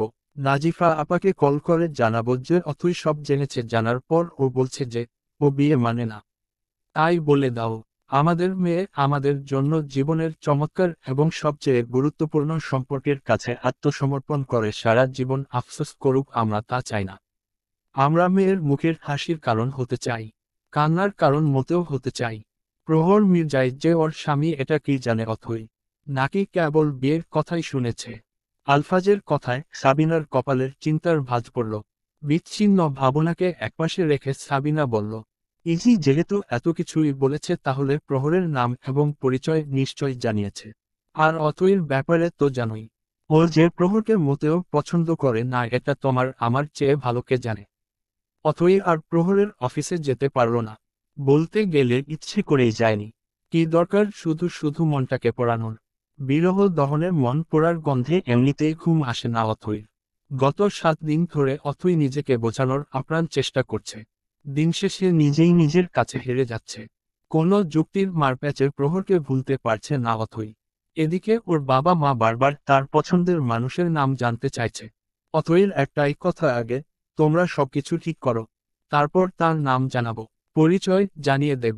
তোমাদের অতি পছন্দের মানুষ প্রহর মির্জাকে যে আমি মন দিয়েছি তোমরা অতি শীঘ্রই জানতে পারবে। আলফাজ মেয়ের কথায় মুচকি হাসে। মনে মনে বলে, আবিরকে ভালোবাসিস তুই, এটা আমি টের পেয়েছি অনেক আগেই। দুজন দুজনকে কত ভালোভাবে বুঝিস। আবিরের সঙ্গে যে তোর বিয়ে ঠিক করে রেখেছি পরে তোকে সারপ্রাইজ হিসেবে জানাবো। ঘটনার বেশ কিছুদিন পর মির্জা ভ্যালিতে প্রহর ওর রুমে বসে আছে। রাত তখন 1:30 হয়েছে। ল্যাপটপের স্ক্রিনে অথৈর হাস্যোজ্জ্বল চেহারা ভেসে আছে। প্রহর সেদিকে তাকিয়ে আছে, চোখের পলক পড়ছে না। কিছু সময় অতিক্রম হবার পর প্রহরের চোখ থেকে আপনা আপনি জল গড়িয়ে পড়ে। ভালোবাসা হারানোর যন্ত্রণায় ছটফট করতে করতেই প্রহর মৃদু চিৎকার দিয়ে বলল, যাকে কখনো মেনে নিতে চাইনি, দেখতে চাইনি তার ছবি, তাকে আজ কতটা চাইছি। অথই, এই অথই, আমি কি নিয়ে বাঁচব বলো? অথইকে ছাড়া প্রহর অসম্পূর্ণ। হে আল্লাহ, আজকের রাতে আপনি আমাকে মৃত্যু দান করুন। আজ রাতে যদি মরে যাই, হাসরে আমি অথইকে চাইতে পারবো। আগামীকাল আমার অথইর পর হয়ে যাবে।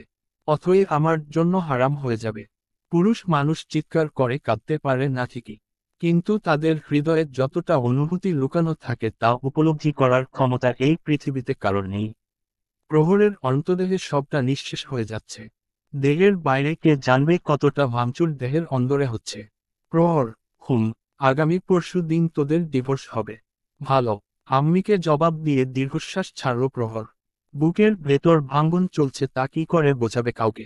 হাতের ফাইল সরিয়ে টেবিলের ওপর রেখে দিল। নাজিফা ছেলের মুখের দিকে তাকিয়ে রইল। প্রহরকে চিনতে ভীষণ কষ্ট হচ্ছে। হয়তো তার ছেলে সবার সাথে মিশতে পারত না, আগ বাড়িয়ে কথা বলতো না, হয়তো আত্মকেন্দ্রিক ছিল বলেই। ঘরের ভেতরে তার ছেলে কতটা প্রাণবন্ত ছিল তার চেয়ে ভালো কে জানে। সেই প্রাণবন্ত ছেলে হুট করে কতটা গম্ভীর হয়ে গেছে সেটা তো তিনি চোখে দেখতে পাচ্ছেন। ছেলের জীবনটাকে নিজ হাতে ধ্বংস করে দিয়েছেন। ছেলের মুখের দিকে তাকালে বুক ভেঙে কান্না বেরিয়ে আসে। অথচ জীবনে এমন ছন্নছাড়া প্রহরকে দেখতে হবে কখনো ভেবে দেখেননি তিনি।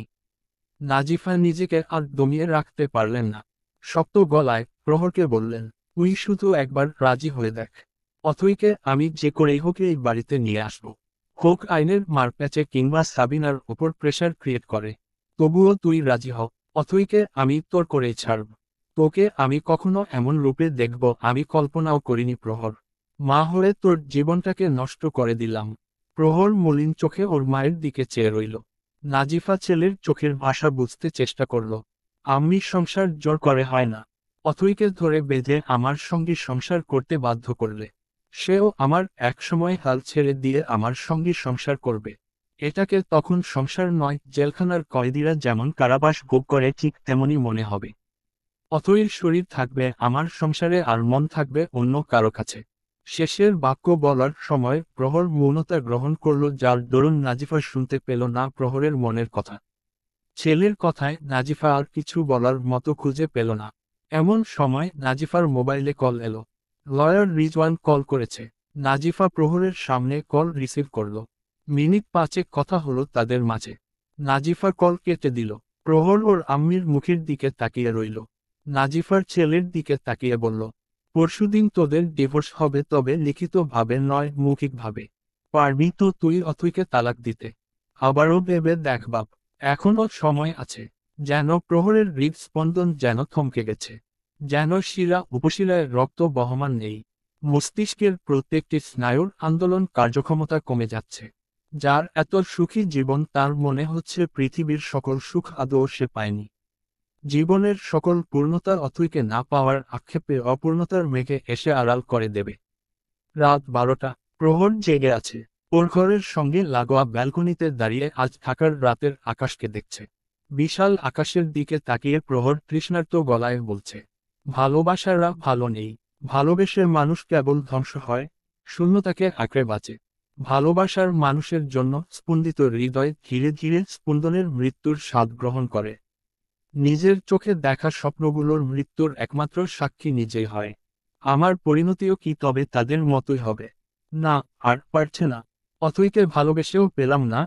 আক্ষেপ নিয়ে বেঁচে থাকার চেয়ে অথৈকে আমি জয় করে নিয়েছি, ব্যাপারটা মোটেও মন্দ নয়। ভালো যখন বেসেছি তখন যুদ্ধের ময়দানে নামতে তো হবেই। অথৈর সঙ্গে সংসার করার দরকার নেই। রোজ সকালে ঘুম থেকে উঠে অথৈর মুখখানা, রাতে ঘুমানোর ফাঁকে অথৈকে বুকের মাঝে টেনে এনে প্রশান্তির ঘুম দিতে পারলেই হবে। লোক দেখানো সুখী সংসার বুননের দরকার নেই। মন বোঝে না হাজার খানেক অজুহাত। মনের তো একটুখানি ভালোবাসার দরকার। প্রহর অতি দ্রুতই বারান্দা থেকে ঘরে এলো। বেডসাইড টেবিলের ওপর থেকে মোবাইল নিয়ে বের হয়ে গেল ঘর থেকে। উদ্দেশ্য অথৈর কাছে যাওয়া, প্রিয় বউয়ের মুখখানা দেখার উদম্য ইচ্ছা। রাতের ঢাকায় ফাঁকা রাস্তায় গাড়ি চালিয়ে 1 ঘন্টার পথ 40 মিনিটে শেষ করল। অথৈদের বাড়ির সামনে এসে মোবাইল হাতে নিয়ে কল করল তার প্রিয় মানুষের নাম্বারে। অথৈ রাত জাগা পাখির ন্যায় জেগে আছে। অন্ধকার ঘরে শুয়ে আছে। মাথার ওপর ঘুরতে থাকা ফ্যানের ওপর দৃষ্টি অথৈর। মাথায় বিচ্ছিন্ন দুশ্চিন্তা দাপিয়ে বেড়াচ্ছে। প্রহরকে নিয়ে ভাবতে ভাবতে পরক্ষণে সেই মানুষটার কথা ভাবছে, যাকে অবুঝকালে না জেনে বুঝেই কবুল বলেছে। মানুষটাকে কখনো দেখেনি এবং দেখতেও চায় না। তার পরিচয় অবধি জানতে চায়নি। কি হবে জেনে? জীবনের চূড়ান্ত সময়ে এসে নামেমাত্র একটি বিয়ে তার আর প্রহরের মাঝে এসে বাধা সৃষ্টি করছে। সেই মানুষ আর তার সঙ্গে নামেমাত্র সম্পর্ক থেকে বেরিয়ে আসতে পারলেই শান্তি। একটু আগে ওর মা এসেছিল। বলে গিয়েছে আগামী পরশুদিন সেই নামেমাত্র সম্পর্কের সমাপ্তি হবে। তবে লিখিত নয়, মৌখিকভাবে। কারণ বিয়েটা মৌখিক অর্থেই হয়েছিল। দুজনের অপ্রাপ্ত বয়সের কারণ কাবিননামা করা হয়নি। অথই সাফ সাফ ওর মাকে জানিয়ে দিয়েছে যেন সেই লোকের সঙ্গে ওর কোনো প্রকার দেখা না হয়। সে তালাক বলবে আর অথই শুনবে। সাক্ষী যারা থাকবে তারাও শুনবে, ব্যাস, আর কিছুতেই অথই থাকবে না। কথাগুলো শুনে ওর মা কিছুই বলল না, উল্টো অথইর মাথায় হাত বুলিয়ে চলে গেছে। হুট করে মোবাইলের রিংটোন বেজে ওঠে। অথই ভয় পাচ্ছে, কারণ এত রাতে কার কল আসতে পারে ভেবে। পরিবারের কারো কিছু হলো না তো আবার? অথই কাপা কাপা হাতে বালিশের তলা থেকে মোবাইল বের করে দেখল স্ক্রিনে প্রহর সার নাম ভেসে উঠেছে। অথই কল রিসিভ করতে পারল না, তার আগেই কল কেটে গেছে। প্রহর আবার অথইর নাম্বারে ডায়াল করল। এবার অথই কল রিসিভ করল। হ্যালো অথই, প্লিজ কল কাটবে না। তোমার সঙ্গে আমার জরুরি কিছু কথা আছে। কি কথা? মোবাইলে বলতে পারবো না। তুমি কি একটু নিচে আসতে পারবে? মানে, আপনি কি আমাদের বাসার কাছেই? অথই বিস্মিত হয়ে প্রহরকে জিজ্ঞেস করল। হ্যাঁ, তোমাদের বাসার নিচেই আছি। তুমি একটু আসবে? হ্যাঁ, আমি আসছি। অথই প্রহরের ডাককে উপেক্ষা করতে পারল না। মেইন ডোর খোলার আগে দেয়ালের ওপর ঝুলতে থাকা গেটের চাবি নিয়ে দরজা খুলে বের হয়ে এলো। পা টিপে টিপে হেঁটে বের হলো ওদের বিল্ডিং থেকে। বাগান পেরিয়ে সদর দরজা কাছে পৌঁছেতেই লোহার গ্রিল গলিয়ে দেখতে পেল তার প্রিয় মানুষটার গাড়িটাকে। দ্রুত পা হেঁটে দরজার সামনে এসে চাবির সাহায্যে তালা খুলে বের হয়ে প্রহরের গাড়ির সামনে গিয়ে দাঁড়ালো। প্রহর ড্রাইভিং সিটেই বসেছিল। পূর্ণ জ্যোৎস্নার আলোতে তার প্রিয় বউকে দেখে গাড়ি থেকে বের হয়ে এলো। তৃষ্ণার্ত অবস্থায় মানুষ পানি পেলে যেভাবে তৃষ্ণা নিবারণ করে, ঠিক তেমনিভাবে প্রহর নিজের তৃষ্ণা মেটাচ্ছে। নয়তো অথৈকে এক পলক দেখার তৃষ্ণায় মরেই যেত আজ। এত রাতে কেন এসেছেন আপনি? তোমাকে দেখতে এসেছি। মনকে বোঝাতে পারছিলাম না। মানুষের শরীরের সবচেয়ে বেপরোয়া আর বেহায়া অঙ্গ হচ্ছে মন। বেহায়া মনটাকে বোঝাতে পারছিলাম না আর না পারছিলাম নিজেকে সামলাতে। তাই তো ছুটে এসেছি তোমাকে দেখতে। অথই মন্ত্রমুগ্ধের ন্যায় শুনছিল প্রহরের কথা। ভাবছিল মানুষটা কত চমৎকার ভাবে কথা বলে। প্রহর গাড়ি থেকে বের হয়ে এলো। অথইর সামনে এসে দাঁড়ালো। খুব কাছাকাছি তারা। অথই পিছিয়ে যাচ্ছিল, তখনই প্রহর এক হাত দিয়ে অথইর হাত ধরে নিজের মুখোমুখি এনে দাঁড় করিয়ে ফিসফিসিয়ে বলে উঠল, তোমাকে আমি ভালোবাসি। এই দেহে প্রাণ থাকা অবধি ভালোবেসে যাব। তুমি কার সঙ্গে কমিটেড, কার সঙ্গে বিয়ে ঠিক হয়েছে ওসব শোনার আমার কোনো কৌতূহল নেই। আমি শুধু এতটুকু জানি, আমার যা চাই তা পেতে হবে এক এনি কষ্ট। এই মুহূর্ত থেকে যা কিছু ঘটবে সব আমার দায়িত্ব, এর পেছনে কারো কোনো হাত নেই। যা কিছু করব সব তোমাকে পাওয়ার জন্য করব। অথই বোকার মতো তাকিয়ে আছে প্রহরের মুখের দিকে। ল্যাম্পপোস্টের ঘোলাটে আলোতে প্রহরের চোখের রক্তিম দৃষ্টি অথইর অন্তরাত্মাকে নাড়িয়ে দেয়। চোখের দৃষ্টি বলে দিচ্ছে, প্রহর এখানে ভালো উদ্দেশ্য আসেনি। অথই এবার প্রহরের বাঁধন থেকে মুক্ত হতে চাইল। ছুটে যেতে চাইল বিল্ডিংয়ের ভেতরে। কিন্তু প্রহরের শরীরে যেন অসুরের শক্তি ভর করেছে। পকেট থেকে একটি রুমাল বের অথইর মুখ উপর চেপে ধরতেই অথই রলে পড়ল প্রহরের গায়ে। প্রহর অথইকে কোলে তুলে এগিয়ে যাচ্ছে গাড়ির দিকে।